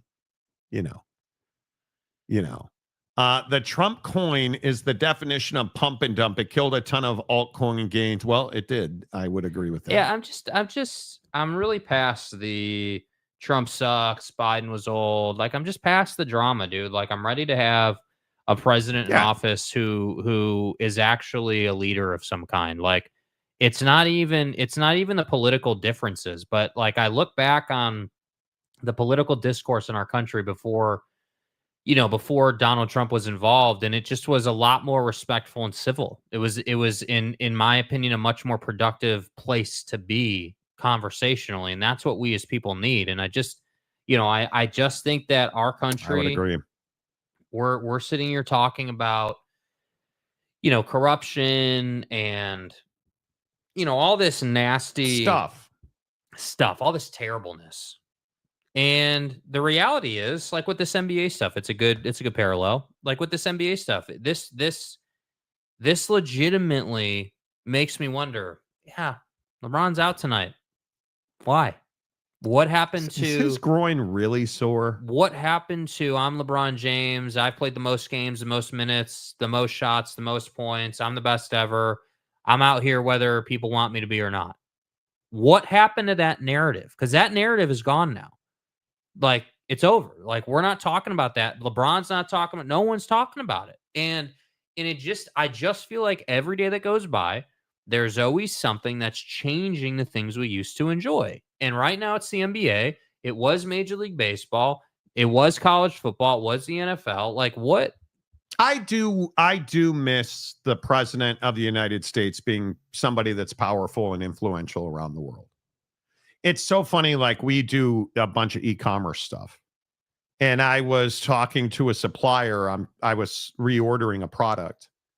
And I was talking to a supplier about tariffs. And he was telling me, hey, I just want you to know tariffs go into effect on this date.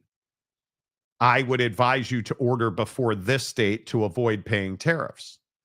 And I explained this last week. When you put the product on the boat and that boat is in the water, tariffs don't count. If the product is on the dock, and he was telling me, listen, if 10 crates are on the boat and 10 are on the dock, you're paying tariffs on the 10 on the dock. So if you want to do it, please move on. They literally said that to me. And so we were talking about it, and he said, this guy quite literally said, he's the taco president, so we probably won't get the tariffs. What does that mean? Like, Donnie has taken them away. He's put them in and then taken them away, and put them in and taken them away, and put them in, and right. So it's just that thing that we can't We're just not we're not a global power anymore. Like financially, our dollar's super weak. I mean, we're a laughing stock in the gas and oil exchange. Like it just sucks. Yeah. And it started in Trump's first term. I think the day that Obama left office, we lost credibility. It started with Trump. It got worse with Biden, and it's gotten worse in this iteration of Donald Trump. Right? I mean, it's been 12 years of terribleness. And when you're president, like Joe Biden disappeared, right? Like and now Biden was not a good president.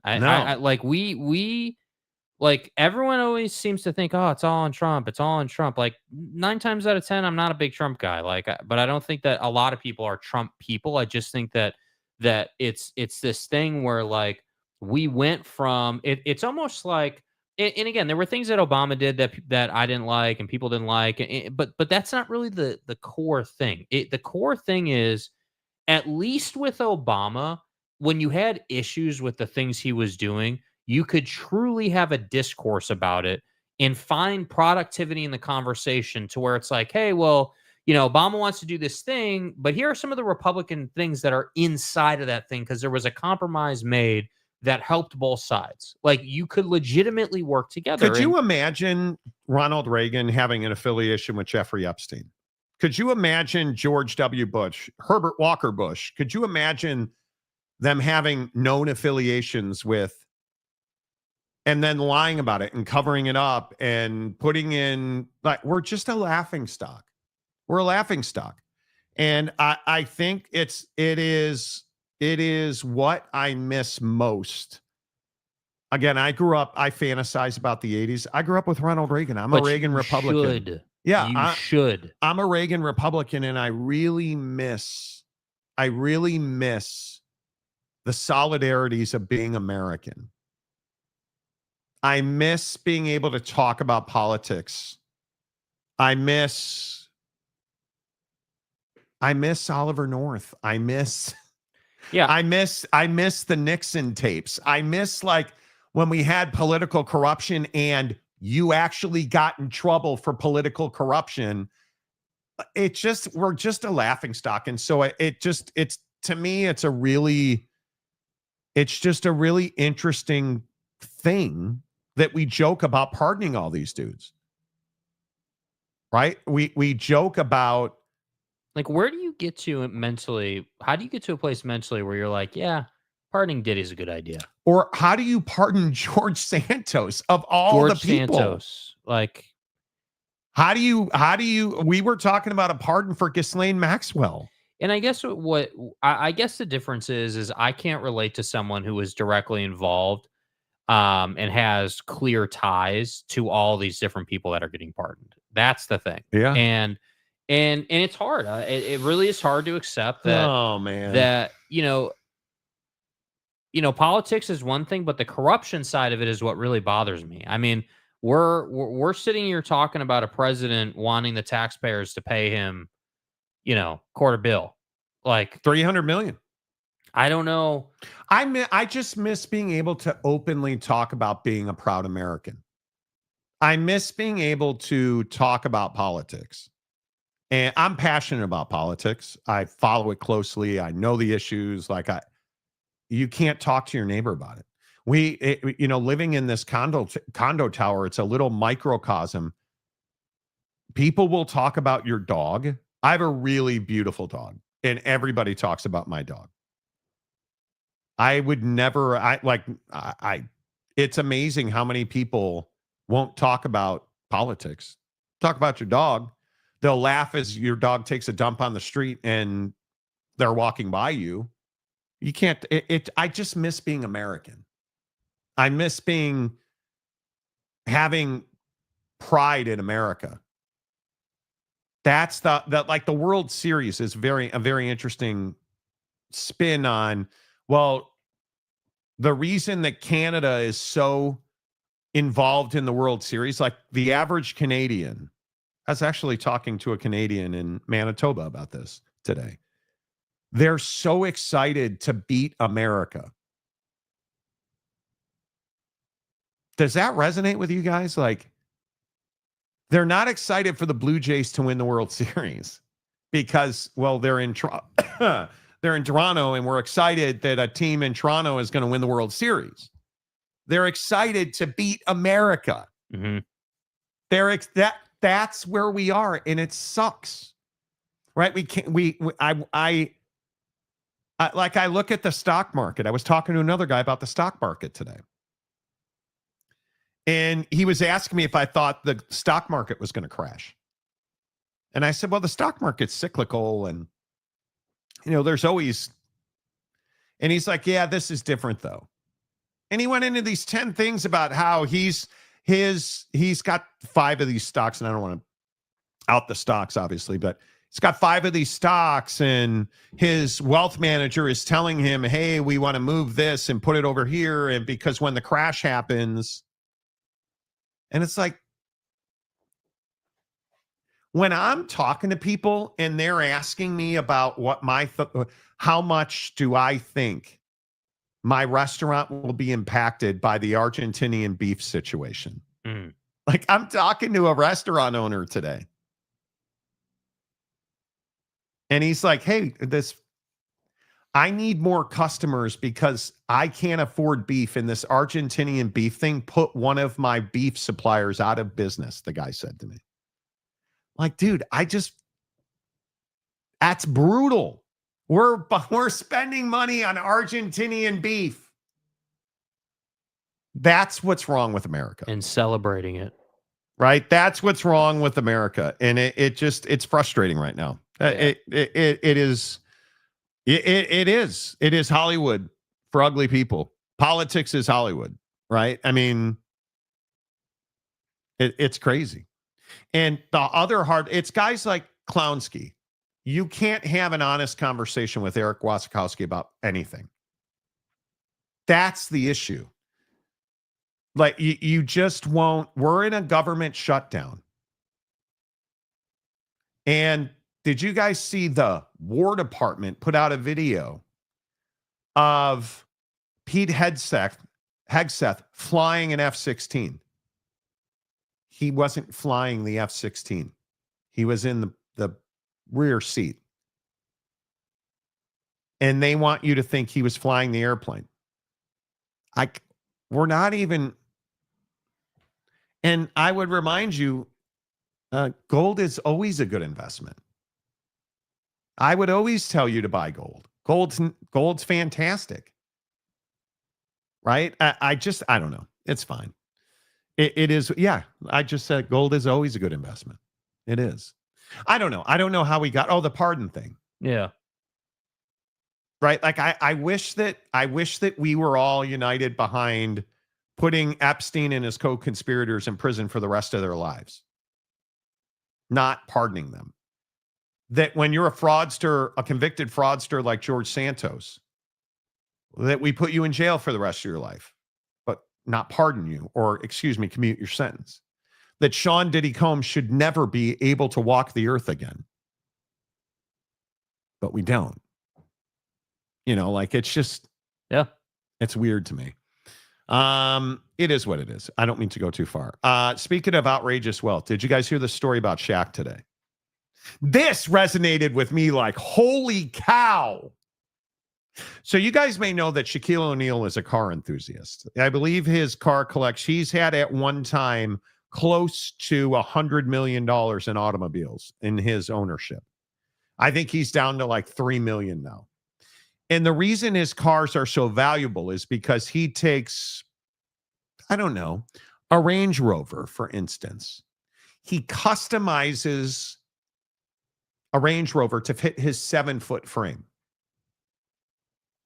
So his cars are one-off, and they're super nice. So he decided he wanted to ship his custom Range Rover. Some folks found out about it. They hacked the car carrier company and stole his Range Rover. That is wild to me. One, Range Rovers are a bucket of bolts, in my opinion. Yes. The cost of ownership on a Range Rover is obscene because they're always rattling. But that Home Slice had a $180,000 Range Rover, How is it? What car is a 7-footer would you think he would drive? You know, I mean, obviously an SUV, a Tahoe. Has to be an SUV. Has Um, to be. Yeah, probably a Escalade, a Tahoe, something like that. I'm sorry, a Escalade. Yeah. I could see a Jeep potentially. EV Hummer potentially. EV Hummer. Okay. I mean, yeah, I mean that's probably the list. I mean, you can't tell me that this guy is messing around with convertibles. The guy's taller than the windshield is on 9 out of 10 convertibles. Like, this guy needs room. So I'd probably be, SUVs and stuff. But Buddy doesn't play. His car collection, he's got the most valuable cyber beast on the planet. Not close. But if you look at his cars, like, he broke a Bentley down from a 2-door to a coupe, which is a car with 1 door. His stuff is amazing. His car collection is, his truck collection. Like, it's amazing to me. And he's been selling them lately and making an absolute killing on them. Look at that. He had a custom Escalade.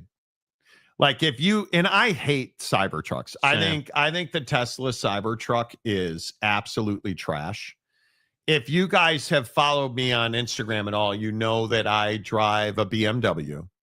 And one of the things that you notice when you drive a nice car, and I would certainly say my BMW is a nice car, is you come out of a store and you go to your car, you come out of the gym, and there's always a nice car parked next to you. Because nice cars like to park next to nice cars. And this is a really nice car. And you should go look at the YouTube video on this, because I was watching it this morning. And it's actually a really nice Cybertruck. I would never own it because I think it's a shit box. yeah. But if it's Shaq's Cybertruck, yeah. But are you guys at all surprised that hackers now can even hack shipping networks for cars so that they can steal and reroute your car? Does that surprise you at all? I mean, yeah, I mean, we just don't hear about that a whole lot, of them doing that, because there's not, it's pretty rare, it's pretty rare a third party, is going to be shipping that type of high-end vehicle without a bunch of security and, a bunch of protection. And, what's interesting is, Shaq's story is a unique one, right? Obviously his playing days, but, a prolific entrepreneur after his playing days. Everyone talks about the restaurants, and that's great. But I mean, this guy has built a portfolio that's, crazy. And look, I more power to you, dude. If you like the power truck or the Tesla Cybertruck, knock yourself out. But that's not my cup of tea. I would be any of the other stuff. I mean, I would even, a nice Escalade, a Tahoe, a lifted and built Jeep. Like, there are 1,000,001 things he's done. Shaq's car was his one-off Range Rover. Was being transported from Georgia to Louisiana by Effortless Motors. When the theft occurred, both authorities and the shipping company are saying it was a digital hack of the car transport company's data, which is how thieves were able to track the vehicle's live location. Yeah. And they stole it, allegedly. Further inquiries revealed that a tow truck registered to Griffin Wrecker Service bearing Georgia tag blankety blank was involved in transporting the vehicle to an address in Atlanta. The person believed to have coordinated the tow has not yet fully been identified. O'Neill's car was picked up Monday, October 20th, but was never delivered. And now Effortless Motors is offering $10,000 in a reward. The outlet said O'Neill is cooperating with police to help locate the vehicle. So now the car is hot. and you're gonna have now to. The car is hot, and now you're gonna have to hold on to this car for a long time before you can sell it. I think so. What's the most you would ever pay for a car? I never thought I'd pay $100,000 for a car. Now that I have, like we were talking about this the other day. Yeah. Yeah. We were talking about this the other day. Yeah. When you have $100,000, because I have I guess my car's like 400 something horsepower. Like I have a really high end car. What do you get next? Like, I'm not paying $150,000 for a car. Yeah, I mean, I think once you start doing car deals and like you look at the structure of it, it's really not even the overall price of the car that I think even matters. I mean, obviously it matters to a certain extent, but like overall, it matters. I mean, yes and no. Like it depends where you're at. Like if you've got an e-commerce business that you're making, we just sat here 20 minutes ago and said 50 grand was a lot of money. So if you're making 50 grand a month and if $2,000 or $3,000 is not a lot to you, it's a great point. Dude, there's no limits on how much I'd spend on a car if it doesn't impact my bottom line to a significant extent. Yeah, I would absolutely. I would 100% buy a high-end Beamer. I'm not really a Mercedes guy. Little bit of an Audi guy here and there, but much more BMW. And if we're really talking high-end stuff, like would love to have Porsche or Lambo. Like I'm not a huge Ferrari guy, So I mean, everyone has their own taste and uniqueness. But wait, what did you just say? That I'm not a huge Ferrari guy. That I'm much more of a Lambo guy. God, you say stuff and I throw up in my mouth a little bit. Here we go. What do you mean you're not a Ferrari guy? What do you mean? What do I mean? What do I mean? That's yeah. I love the Aventador. I don't really like the Urus all that much because that's basically a Mercedes truck. But so overpriced. Yeah. I mean, and there's a lot of cars in the mid-range too that I would love to own for, a year or two. Everything from, an M2 to, a GT3, not even the highest end, just a nicely built and spec GT3 for the street. Okay. Like that's not when we're talking about high-end cars, it's really not that expensive when you compare it to other things. So how much would I spend? I mean, dude, if I, again, if you're making enough money, like, and $1,000 a month isn't that much to you. Yeah, I would do it all day. Like, but I'm not going to do a car deal that puts me in a spot where I constantly have to worry about how to make the car payment. I would agree with that, but I'm a huge Ferrari guy. F12 TDF right now. I don't know where I would go next. Honestly, you haven't done a lot of customizing of your vehicles in a minute. I haven't. I have not. And that to me is where, like, you haven't done anything to the Beamer yet. Don't know that you'll ever do anything to the Beamer. Wheels and tires. Yeah, but like when you're customizing, I mean like exhaust or like actually like modding it. Like wheels and tires is that's just a preference thing. Like yeah, there's money in that, but like I'm talking about like major like what Shaq is doing. I mean, Shaq is doing these one-off cars. Like if you're getting whatever, let's just say a F12 Ferrari. I mean, there's a million different ways you can go with that, but there's not a logical. See, this is the thing that people don't consider is like once you get to, an X4M competition or an M3 comp, like whatever, high-end Beamer, there's not a lot of other places to go outside of making these cars your own, which I think is awesome. I think making a car your own is an endless pit of enjoyment. I mean, there's so many things to do. There are so many memories to make. And I understand why guys like Shaq, who, again, see, this is my point. Look at what Shaq's done. Shaq's built an empire where he's making millions a month, I'm sure. Millions a month. I'm sure of it. Just on smash burgers. Yeah. So, like, dude, like spending $100 grand on a car is nothing to him. Nothing. So that's my point is like if you're financing the car, it's a totally different thing versus like if I had an e-commerce business where I was making 50 grand a month, let's say, and take home, dude, I would just wait and I would pocket some of the money and then I would reward myself and just buy the car outright and then not drive it and let it appreciate and sell it back. Like, it seems perfectly reasonable. I don't know where I will go next. I'm a Beamer guy. I'm a German guy. I would imagine an X5M. I might go sedan, but I'm probably an SUV guy. Porsche, top end Porsche Cayenne, but Beamer's so much faster and so much more. I don't know what I would do. Yeah, I really don't know what I would do. Honestly, I can't see myself ever buying a supercar. I can't see myself buying an F12. There's just too many other things that I want. Mm-hmm. You know, Phil Venzer to NBC Sports. How's that new TV contract working out? Great, I think. Yeah, I mean, I think great. Yeah, I think people are going to watch. I mean, what didn't we want? We were watching NBC. Yeah, no, ESPN last night. No, but we had watched on opening. The Laker game was on NBC. Yeah, we had watched NBC. Yeah, no doubt. I have no doubt about that. I love old American muscle cars, but I would also love an Aston Martin Vantage. Stop. Yeah.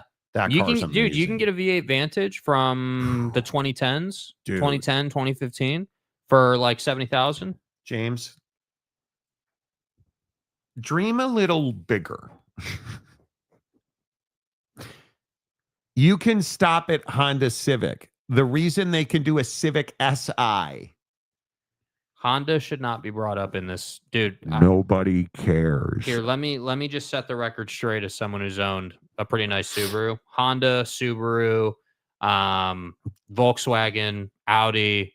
None of those brands fit into this conversation. The only Audi in this conversation is an R8. I would love to own an R8 at one point because of how flexible of a platform it is for modding. But V10. Yeah, exactly. Yep. Yeah. And look, enjoy your Japo shitbox. I don't hate you for it. Well, that's a lie. I more hate you for the bumper stickers that are on your car, but that's who you are. I mean, this is a guy that puts bumper stickers on his car. Right? I mean, that's your this is who you are. This is who you are. This is who you are. You have stickers on your driver door mirror. This is who you are. I mean, you know. So you do you. This is who I am. I agree with that, bro. You got to dream bigger, bro. You know. You got to dream bigger. You do need to dream bigger. You know. Man, you can get some killer R8s built for track if that's what you are into. Yes, you dude. can. And that's what I'm saying. Like but see, that's what I like about the car game. And everyone always says, "Oh, well, you're never going to make that much, or you're never going to be able to." God help me. An S5 isn't even in. No. Listen, and this is something, and you and I have discussed this. There's a difference between the letters mean something. Okay, so let me explain it to you this way. M product, M3, M2, X4 M Comp, X5 M Comp, that M product from BMW is in another stratosphere performance-wise than anything A or S from Audi. Audi is so much behind BMW M product right now with their RS models that they have pumped up the RS5 with electric motors to try to keep up. Like and they're still not keeping up. In hear me clearly. I love Audi interior. I love the lines. I love the materials. Love the sound system. Like, I think it competes interior-wise, comfort-wise. I do. But performance-wise, it's not even a conversation. No. And you guys, I paid significantly less than $100 for the car I drive. And it is luxurious. Again, I kid you not. I drive an X4M Competition. That's my car right there. That car you're looking at is a 3-liter twin turbo 6-cylinder that kicks out 503 horsepower and 480 pounds of torque. 0 to 60 in 3.5 seconds. There's not an Audi in that class that can even come close. There's some AMG. Jake said to me the other day, there's nothing that's going to be faster than you on the regular. Honestly, it's going to be tough, dude. It's going to be really tough because, like, and I'm a huge proponent of, hey, like, it's not necessarily just being faster. Like, I'm all here for the conversation about, hey, you want to get, 10-year-old M product, Beamer M product, and build it into something that you can really wring its neck and try. I love that conversation. I love that part of the community. But if we're just simply talking about no mods, out of the box, straight from the dealer, dude, you're going to be extremely hard pressed to outperform the M product from BMW. Bro, you can't even get off the line with me. And I don't drive one of the best cars you can get. Here's the problem with the RS3. The RS3 is I would definitely do an RS3, and I would do it for a couple of years. But if you're going to do an RS3, you got to do an older one, because the problem is they depreciate like no one's business. And everyone says, "Oh, well, the new RS3, it's not going to appreciate because the new body from Audi is not nearly what the old one was." And listen, dude, you want to put an RS3 motor in a Volkswagen product? You have my attention. Much lighter car. Yeah. You have my attention. But how do you like your Golf R? I like it overall. I think it's in my car buying experience. It's the best car that I've had so far. But it's out of the box. It's slower than you hoped it would be. It's not necessarily that it's slower. It is, what I don't like about it is they put 19-inch wheels on it, so you're constantly playing the pothole game, and I hate that. And it's quiet. I don't like how quiet it is for a performance product. So the great thing about it is I don't feel like I have to modify it at all if I didn't want to, and I can still have fun driving it. But if I could get anything, I'd probably be in an M. I'd probably be I would do a used RS3 for a minute, and I would make it loud, and I would tune that thing. Like, it's a great platform. A Barracuda. It's not a Barracuda, it's a Cuda. Yes. There's always Yugos. You could get a Yugo. That's an Oak State James car. I think the Golf R is really cool. Remember, I want a car that is good on long trips. I don't mind driving it on long trips. I think that there's two segments here. Performance SUV, yes, it's hard to beat, but you're not going to get me to sit here and say that an X4M on a track, environment is going to beat other cars that are built to be on the track. The X4M is a beast on the street, dude. It's incredibly comfortable. It handles well. You have FU speed when you want it and need it. Like, it's hard to beat. It just is. Like, it's a great product. Like, this is what I always say about car manufacturers in performance lines. Like, it's one of the things I hate about what Dodge does. Dodge gives you this huge motor and, we're the king of speeds, the brotherhood of muscle. Yeah, but what good is that if I can't put it down on the ground? Why are you still giving me rear-wheel drive product? This is why BMW has taken the lead. It's an all-wheel drive platform that's rear-wheel drive bias. When you need the all-wheel drive, it kicks in. 9 days out of 10, you're never going to need it. Like we got to evolve a little bit. And that's why I say, dude, with all due respect, I could have bought an S5, but I didn't want an S5. If I'm going to buy something that's not BMW, I'm going to get something that fulfills me. Aston Martin DB11, only because they used to be owned by Ford. Okay. Don't hate it. Steely, you need to have a live stream drag race, Monty versus Jake. That's not a fair fight. Yeah. Jake couldn't. And there's nothing wrong with that. I mean, you want to do, the conversation. Listen, I don't think you guys understand. Like, I with all due respect, I don't think you understand, like, the comparison here.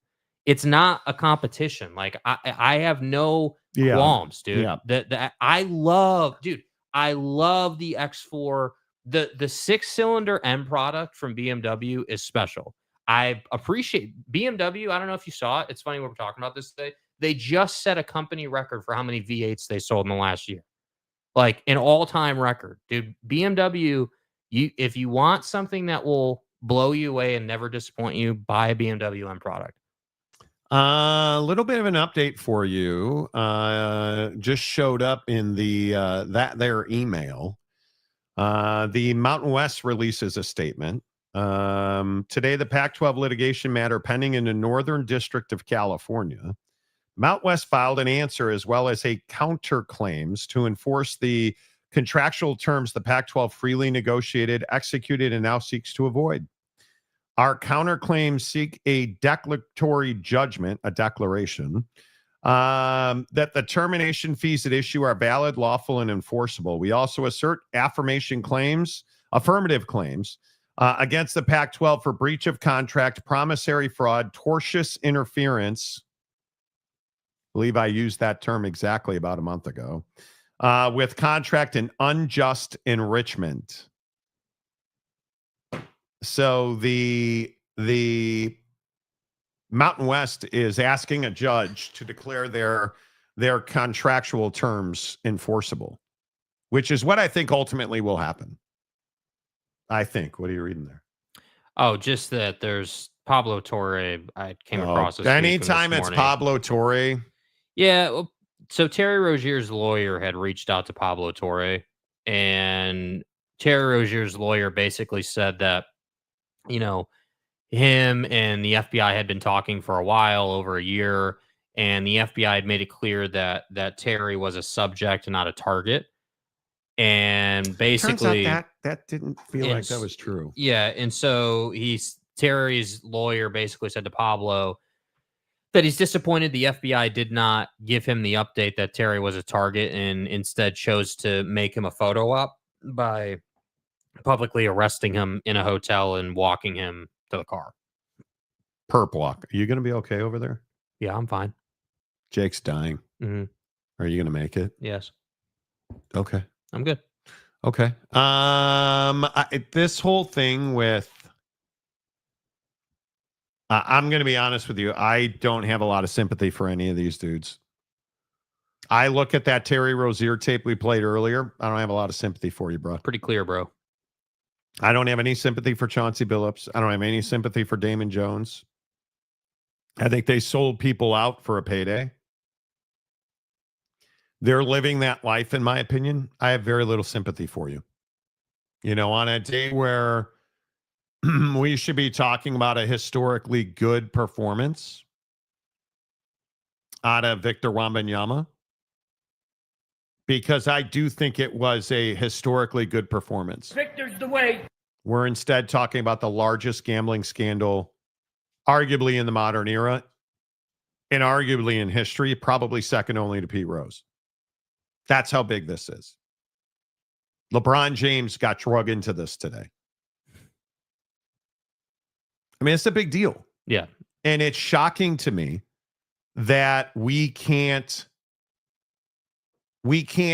go the entire day without somebody trying to make a victim out of their perpetrator. Because my opinion is Terry Rozier is a perpetrator. He is, he's a witness. He's not well, what I witnessed, in my opinion, makes me believe that Terry Rozier took some bread and, according to statements by the prosecutors today, celebrated after the fact and counted money at his house. Now you got to do time.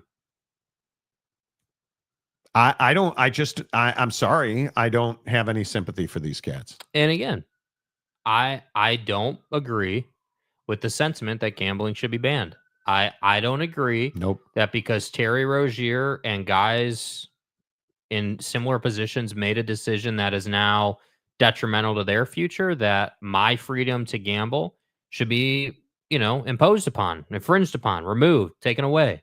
Like that's not what this country is about, dude. And it's unfortunate that people have to, like, with guns, people have to die. With gambling, people got to be caught in corrupt, terrible, violating people's trust situations, for us to talk about, like, there are real victims. Yeah. You know what? Terry and Chauncey and all these dudes were doing these terrible things, and finally it got caught, and turns out the mafia is involved, and it's just terribleness, dude. Like this is what I always say about athletes. Terry, was it not good enough that you made it to the league? Was it not good enough that not only did you make it to the league, you got multiple contract extensions? Like, dude, like, you can't tell me you're not $100 millionaire from the league. So what decision did you make that led you to this? Because I'm also a firm believer. You don't just wake up one day as a millionaire in the NBA and say, yeah, you know what? Gosh, let me talk to my agent so I can get in touch with the mafia. No.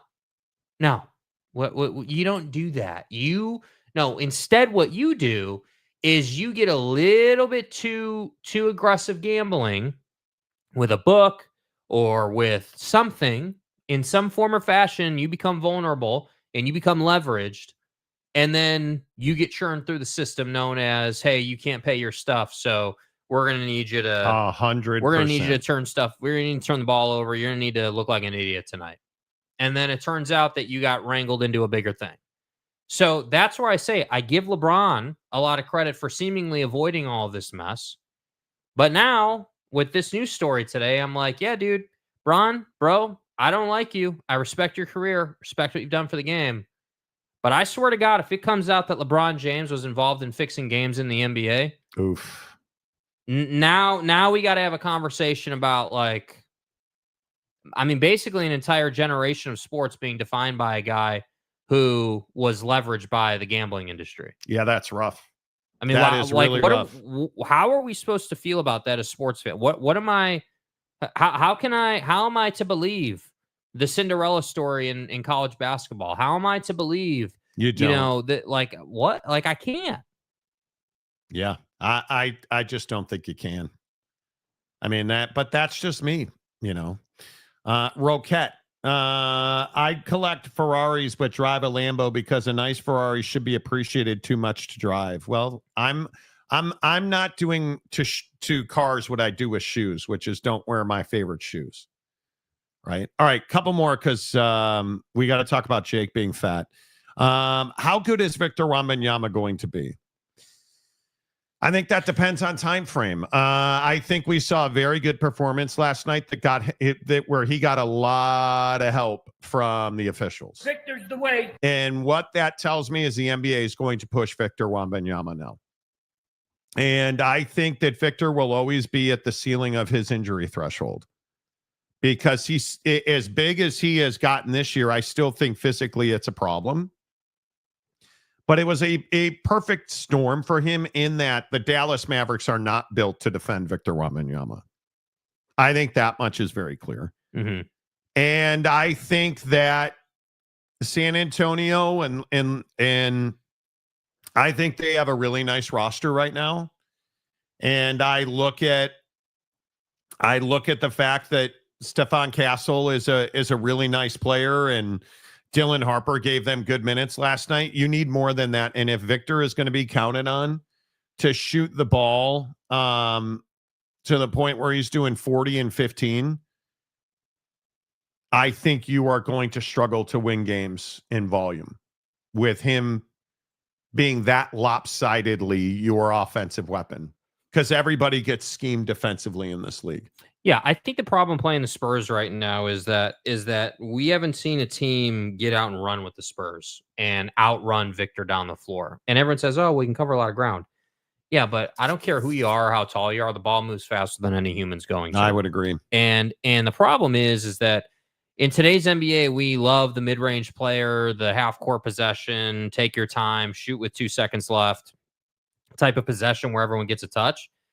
And I just think to beat the Spurs right now, they're not a great team. They're good enough to beat you if you let them, but what you want to do is you want to get out and run and get easy looks, and you want to make it so that Victor Wembanyama is not getting you into foul trouble. That's the thing. What you need to do is force other guys on the team to beat you, because Castle's a nice little player, right? Explosive, can run a little bit, like he can do some things. But I would rather have him beat you than Victor beat you all night. And you had multiple Mavs get in foul trouble, and Derek Lively not being disciplined. Like, what are you doing, dude? You're not playing well. You can't take the ticket because Victor gets every call. I mean, he and you just need to understand that's the NBA is pushing him. He is going to get every call. You cannot pick up fouls on Victor Wembanyama setting screens. You cannot, when you're Derek Lively or Anthony Davis, you can't have the foul where Anthony Davis got called for a foul hooking a guy around the hip last night. You can't do that because you need those fouls because you're going to pick up cheap ones when you're guarding Victor. And it's one of those things where, you just can't do that. And I think the thing that's really important to understand is Victor Wembanyama is never going to be the best player ever. Right. But he has the opportunity to be one of the best power forwards of his generation. And if it goes further than that, he's going to need an awful lot of help on that roster. He cannot be your point guard. And I think this is the Cooper Flagg issue. Cooper Flagg is not a point guard. They were asking Cooper Flagg to bring the ball up last night. He's not that guy. So, Victor is unguardable last night. Well, mainly because the officials really helped him. And he's a good player. But you're just going to, the other thing that's going to be tough, Big Daddy Magic, is you're going to roll in here and you're going to say stupid shit all the time about him. Yeah. And it makes it, I just want you to understand, it makes it hard to read your comments about Victor because you say ridiculous stuff. Right? Like if we're being realistic, you have to understand that Victor Wembanyama is a good player. He's not an all-time great. He's not an all-time great. He's not somebody that's done anything in this league yet. Yeah, I think that this is year 3 for Victor. I think that the things he deserves credit for are he's developing his body. I think he's doing a really good job of that. He's definitely stronger this year than he was last year, and I think he deserves a lot of credit for that. It would have been easy for him to just take it for granted. Hey, I'm Victor. I'm tall. I'm more athletic than most guys my size. So, I mean, he's taken the training seriously, which is great to see. At the same time, though, I think that what Victor does not yet understand, and I would assume he would pick this up this year at some point, being that it's year 3, but he doesn't yet understand how to leverage the defense to move the ball to his teammates. And that's what I think is hard because in San Antonio, they're just trying to get him as many touches as possible. They're not actually like running offense. And at some point, the league will figure out Victor. The league figures out everybody. The league will figure out Victor. They will figure out what to do. They will figure out how to minimize him. And I don't know if that's, ISOing him on the perimeter and getting him into foul trouble or, I don't know what that is, but they will figure it out. And I just think that Victor Wembanyama has the raw talent and ability to be an all-time great, but I haven't seen the mental killer in him to where it's like, hey, I'm going to go ahead and I'm going to make it so that you're wrong either way, right? Like if you're going to double me, then I'm going to move the ball. My guy's going to knock it down. If you don't double me, I'm going to make you pay. And it's great that he can do 40 points and that's awesome. And he's going to have a hell of a highlight reel. I don't doubt that. But if we're talking all-time greatness, you're talking about winning, 5-6 championships. You're talking about, multiple MVPs, defensive player of the year. Like that's what you're talking about here. So just remember that when you start saying outlandish things about this guy. Yeah, and I think De'Aaron Fox they have to figure out how to play together because Victor's better when De'Aaron Fox is on the floor, but he's got this injury that is going to keep him out for who knows how long. Maybe he plays. I think he's officially out Friday, maybe, but my guess is he'll be out until next week. We'll see. I just think that San Antonio probably is not his end destination. No, sadly, you can't tell me he's a lifer in San Antonio. So we'll see what that all turns into. But I think it was a very good debut for him. Yeah, I mean Cooper Flagg.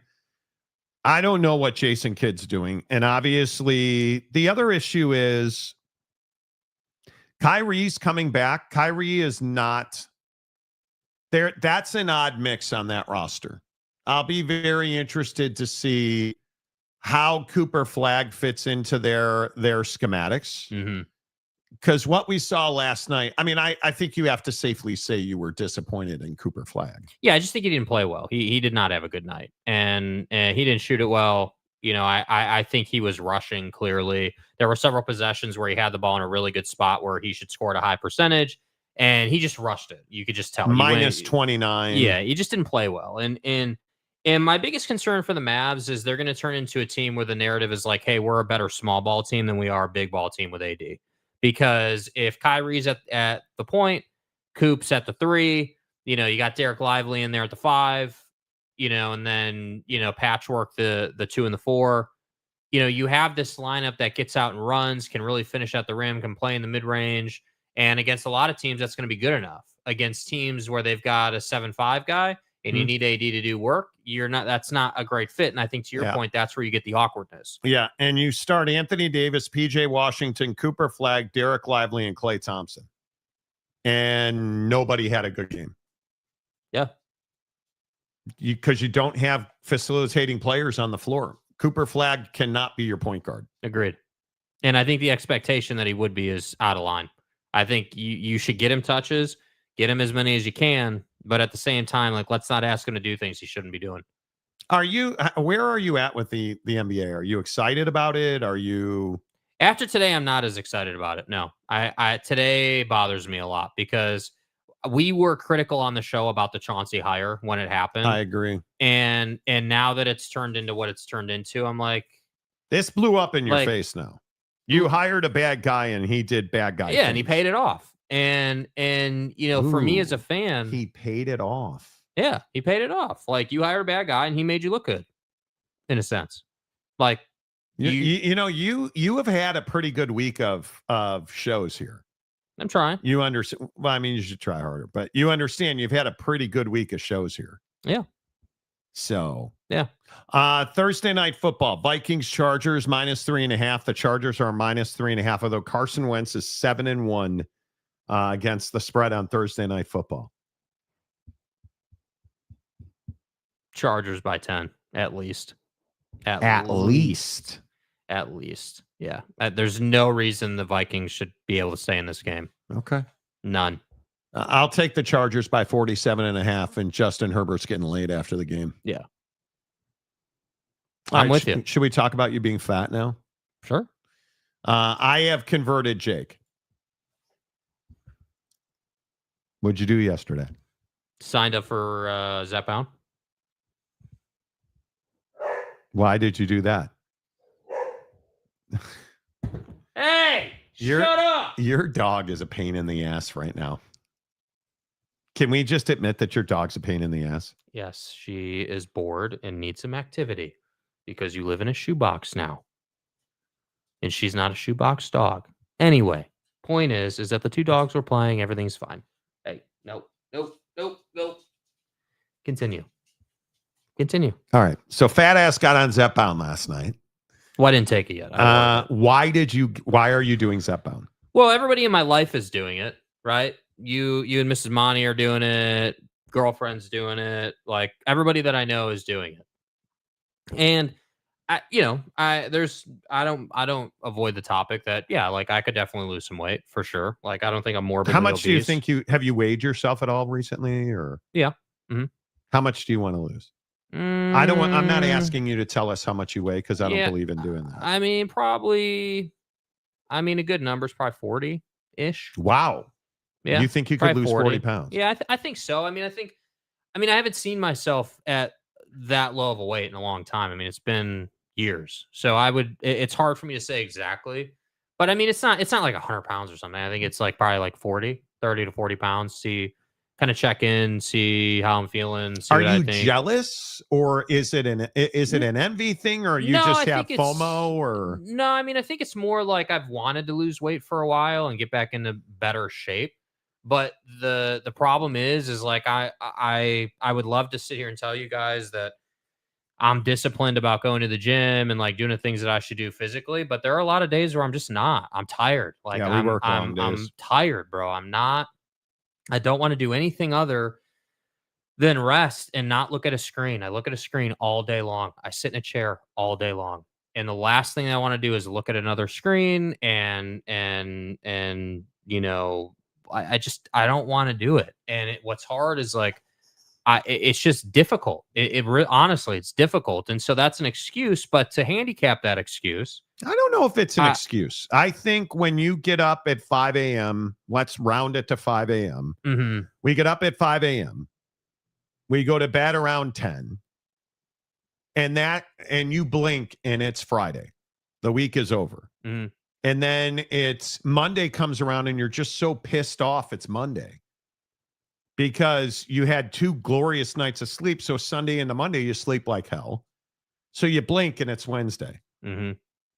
And then when it's Wednesday at 5:00, you're out of gas, dude. Like, and it's this perpetual cycle. Now, what's different? I don't feel that way because now I quite literally have boundless energy. Losing weight, and I've lost, what have I've lost 50 pounds or 40 pounds on the dot. Mhm. It makes a huge difference. You have more energy. I sleep great. I slept great last night. Mhm. Yeah, and I sleep well. The weight I loss definitely do is the Sunday to huge. Monday thing, where I don't sleep well into Monday. So that's definitely. But yeah, I mean, I just think it's like, all right, now I've seen real people actually using it, and it seems to work pretty well. You know, it's not like some terrible, hey, I got to endure a bunch of pain to make this happen type situation. And I don't so, think it's an easy button, though. A lot of people Yeah. tell you it's an easy button. And now I have had 0 side effects from it, pretty much. I mean, there are sometimes I'm like, man, I feel tired, or after I take my shot, like the day after, sometimes I feel tired. Like yesterday was Wednesday. I had a headache all day yesterday. Mhm. Now I was exhausted, but I had a headache all day yesterday. Today I feel great. And I'm really on this big thing right now, like mentally, where I'm like, dude, like, all right, like early 30s. If I do this stuff now and I just get moving with it, I will Mhm. thank myself by the time I'm 40. And By the time you're 35. and for me, like that's what I'm really focused on. I don't want to get to, I don't want to get to 50 and still have to be in a 9 to 5, dude. I'm terrified of that. And it's like, I just feel like, when I'm 40 and I look back, I'm like, dude, like I remember when I was, 30 and struggling in the day to day and like grinding it out and trying to find a way to make a better day to day where I'm not exhausted constantly. And that to me is part of it, is like, hey, if you want to live a longer life, like you got to stay in that healthy zone. And part of that Yes. is losing weight. And so it's like, I have no doubt that I could lose weight naturally, but the reality is I don't have the bandwidth in my life right now to really do it reasonably and think that I'll be able to consistently do it over. I think when you talk about losing weight, Yeah. you're fucking fat. Mhm. I think that's the problem in society. We want to insult people. We don't want to say, hey, here's how you do it. Mhm. And then have that be sustainable. It's almost like that terrible disease a lot of people get where we don't want to fund it, because if we fund it, it'll get cured and then we're not going to make money on it anymore. Mhm. Obesity is the exact same way. We don't make food to help you not be obese. And the food that helps you not be obese is super expensive. The food that keeps you fat is really cheap. Right? So I think where I resonate with what you said was I want to lose 50 pounds and keep it off for the rest of my life. I want to be healthy for the rest of my life. It is wholly not a vanity thing for me. I would say 95% is living forever. 5% is I want to look better in clothes. Mhm. And I want to pound like a porn star. Mhm. Right? I can tell you I can already run way more than I've been able to run in 5 years. If I played golf, my guess is my golf swing would be significantly better. I put on a vest I used to play golf in, and it's huge on me now. Like I am physically smaller. Now my body image won't let me see that, but I am physically just a smaller person. But I had to use Zepbound to do that because I think lifestyle and environmental impacts make it very difficult to lose weight and consistently keep it off. Mhm. That's the hard part. Like it's one of those things where you're not young anymore. Mhm. Right? You're 32, you're going to be 33 here. No, I'm going to be 32. You're going to be 32 Yeah. here. You're going to be 32 here in a month and a half. Mhm. Do you guys understand that Thanksgiving's 4 weeks from today? Wild. You're not young anymore. you don't have a lot of time anymore. And I really would encourage people to get on board with the mentality, you're not young anymore. You don't have all the time in the world. Now, I'm not telling you you're out of time or you need to hurry. You need to get your ass to work right now. Mm-hmm. Right. And if the things that we do with e-commerce, if the things that we do with cars, golf, shoes, sex, whatever it is inspires you, please, let's keep going. Because nothing is easy, and anything that's worth doing is going to take you time to learn it. And e-commerce this is exactly what it is. People, and I continue to say this, I got into it online today with one of the major e-com like course guys, because they're trying to shortcut the process for people who sign up for their program. And I'm a believer that you cannot shortcut the process. And their shortcut is, hey, we're going to source your product, negotiate the price, and quality check it for you. Well, the problem is that's a huge part of learning the e-commerce. Why am I starting the business if I'm not interested in the nuances of the business? Like one of the, so you're probably, I don't know, what would you say? Probably like maybe 6 to 8 months ahead of me process wise. Yeah. I would say that's pretty fair in the e-commerce game. Yes. And one of my favorite things, like I had a good day in the e-commerce world today. I got some things done and took some next steps, and that was cool to see. That was fun to experience. And one of the things that I because I'm on your side with this. If we're just going to sit here and say, hey, we're going to do all this little stuff for you, and you don't have to talk to people, and you can just, basically just give us some money, we'll get your stuff up and running, and you ain't got to think about it. I understand it from their side, because that's what everybody wants. Yeah. Nobody cares about how to negotiate or like how to get Amazon to allow you to do the things you want to do on Amazon, or like nobody cares about any of that. But if you really cared about being successful, you would care about that, and you would want to learn the nuance, and like you would want to, you would want to, accept your circumstance in the day to day and figure out how to still lose weight, and like how to feel a little bit better, and how to make small 1% strides each day. And that's what I think is just it's just a plague for people right now. You refuse to say, yeah, you know what? Like, I don't know how to do this thing. I'm going through this process, and like, I don't necessarily know how to do this, but I have a course that I've invested in to teach me and answer those questions so I can learn how to do it. That way, when I want to launch like 8 more products next year, dude, I know exactly how I got to do this now. I know every single step. I know how it should be done, and I know how long it should take. But no, we don't want to do that. We just want to pay Buddy and other people to do it for us. And it's everything. When you go to work tomorrow, focus on the process, not on your paycheck. If you're an entrepreneur and you're trying to build something, focus on the process, not on the outcome. Be emotionally invested in the process and unemotional about the outcome, because what you're going to learn is, no matter what you're doing, Zepbound, losing weight, I have gone all in on everything from, because I don't use the pen where it injects it for you. I use a syringe and a vial, and I've gone all in on how to inject it properly.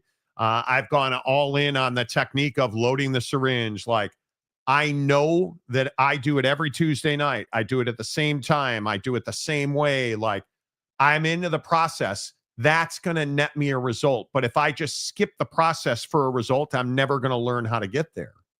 And if you're somebody that is in a training process to learn something, really get crazy about the process. Like, get just super invested in process. Go in, spend the next 6, 7, 10, 12 months learning the process of how to build an Amazon private label business, and watch your bank account climb. But so many people, and this is a great example of that, they want to skip, hey, well, how do I actually figure out what would be a good product to sell? Well, hey, how do I actually figure out, okay, I have a product. How do I go and get that product? Who do I buy it from? How much do I pay for it? You got to learn that. What are the natural steps to scaling that product so I can actually take profit out of the business? Are you really telling me that I can send an inspector to a factory in China to have them look at every one of my products I ordered? I'm not telling you you're allowed to do that. You have to do that. Right? Like, are you telling me that I don't have to negotiate shipping with the person I'm buying my products from because I have a logistics company? Yeah, we're telling you that. Like, it's all this stuff, but so many people just want to skip it and get to making the money. And it's why you're going to lose money. Yeah, my biggest thing has just been that like you just get to a certain point where you're like at some point you in life you get to this place where you're like, hey, well, if I don't get invested in learning how to do something else, I'm just going to do what I'm doing. Like you have to be willing to say like again, not to detail what I did today, but like just this step in the process. It's like, hey, like instead of asking, like go back to the course you invested in and get educated on that step and then execute the step and stack small wins. And that it does frustrate me a little bit that people won't, really just buy into it, because the problem is when you pay somebody to just shortcut and just do it for you, you have no idea. You are 1000% uneducated on what it should have actually. You're out of control of your money. But like, yes, but to the point where it's like, you don't know how much you should be paying. You don't know, hey, bro, give me 10 bands and I'll get you launched on Amazon and going. When really it only takes me $1,000, but I'm going to pocket the other 9 because you don't know anything about it. That's the and you're issue. going to thank me. Yeah, and you're going to thank me and you're gonna be like, yeah, dude, you're the best. Yeah. That's the issue, bro. Did Jake's dog cup check Unk again today? He did not. She did not. Are you starting to like it with Mrs. Monty out of town? I hate it. No. I hate it. Smile if you like it, Monty. Exactly. Jake's not fat. He's just full of sound bites. Right. Exactly. Right. Jake's just got baby fat. It'll round out. Well, right. It's going to be 32. Mike Phillips. Hey, Mike. I've lost 40 pounds in 6 months on Zepbound, but I think you still have to be lifting and doing cardio and eating enough calories, protein to drive that. Eating enough calories is a problem for me. I'm just not hungry. What did I eat today? Jake made eggs and toast for breakfast. I've had a couple of protein bars, a banana, and a couple of those little mini oranges. And now I'm going to eat dinner. So, Matt Rule says he's dropped 40 pounds, credits an exercise routine. Maybe. Hey, if you're a football coach, you have access to the best nutrition and fitness in the world. Yeah, if you're a football coach and you're out of shape, you made that choice, dude. Yeah. Sorry. I could never just turn off the food noise in my brain. Zepbound shut it down almost completely. It does. I never think about food. But how much is that e-commerce shortcut worth in the long run, big picture? It's not worth much. Because that shortcut, you're going to have to, when you take a shortcut in learning a process, you're going to have to close that gap somewhere. Or you're just going to keep paying somebody else to do it. And at that, you have to be in control of your costs when you're in e-commerce. It's the whole thing. I own a small business, and any shortcut being proposed by others just enriches them, not you. It's true. 100%. And why would you not? And this is the other thing. It's like, why would you not invest? Like, what people don't understand is if you're in a 9-to-5, you're trading your time for the revenue. Yes. But when it comes to starting a business, you're unwilling to trade your time for revenue. Well, why? like that's the incredible part. I'll never understand it. You're literally, when you start a small business, you're in really e-commerce specifically, you're going through the process of detaching your time from revenue generation, but you're unwilling to invest in the education and learn how to do it. If I said, hey, give me $5,000 and I'll make you a millionaire. Of course. Yeah, dude, sign me up. Yeah, but I'm not going to give you any knowledge. You got to learn it and you got to go through it. And I'm not going to answer questions for you. Nah, I can't do that, dude. That's not worth it. Even though the course has everything, that's not worth it. That's what I don't understand, dude. Yep. Totally agree. Leverage your time for more revenue. Truth. I think anytime you can get time back in your day, it's huge. Yeah. It's huge. Yeah. Which is why the Monty Show, as always, is presented by the Advocates at theadvocates.com. I'm telling you guys, if you get in a wreck, you get in an accident, please do not trust your insurance company. Let the people who have fought and won those fights with your insurance company fight for you. Clear, risk-free advice, and you never reach into your pocket to pay the Advocates. Theadvocates.com. Until Monday, say goodbye, Jake. Goodbye, Jake.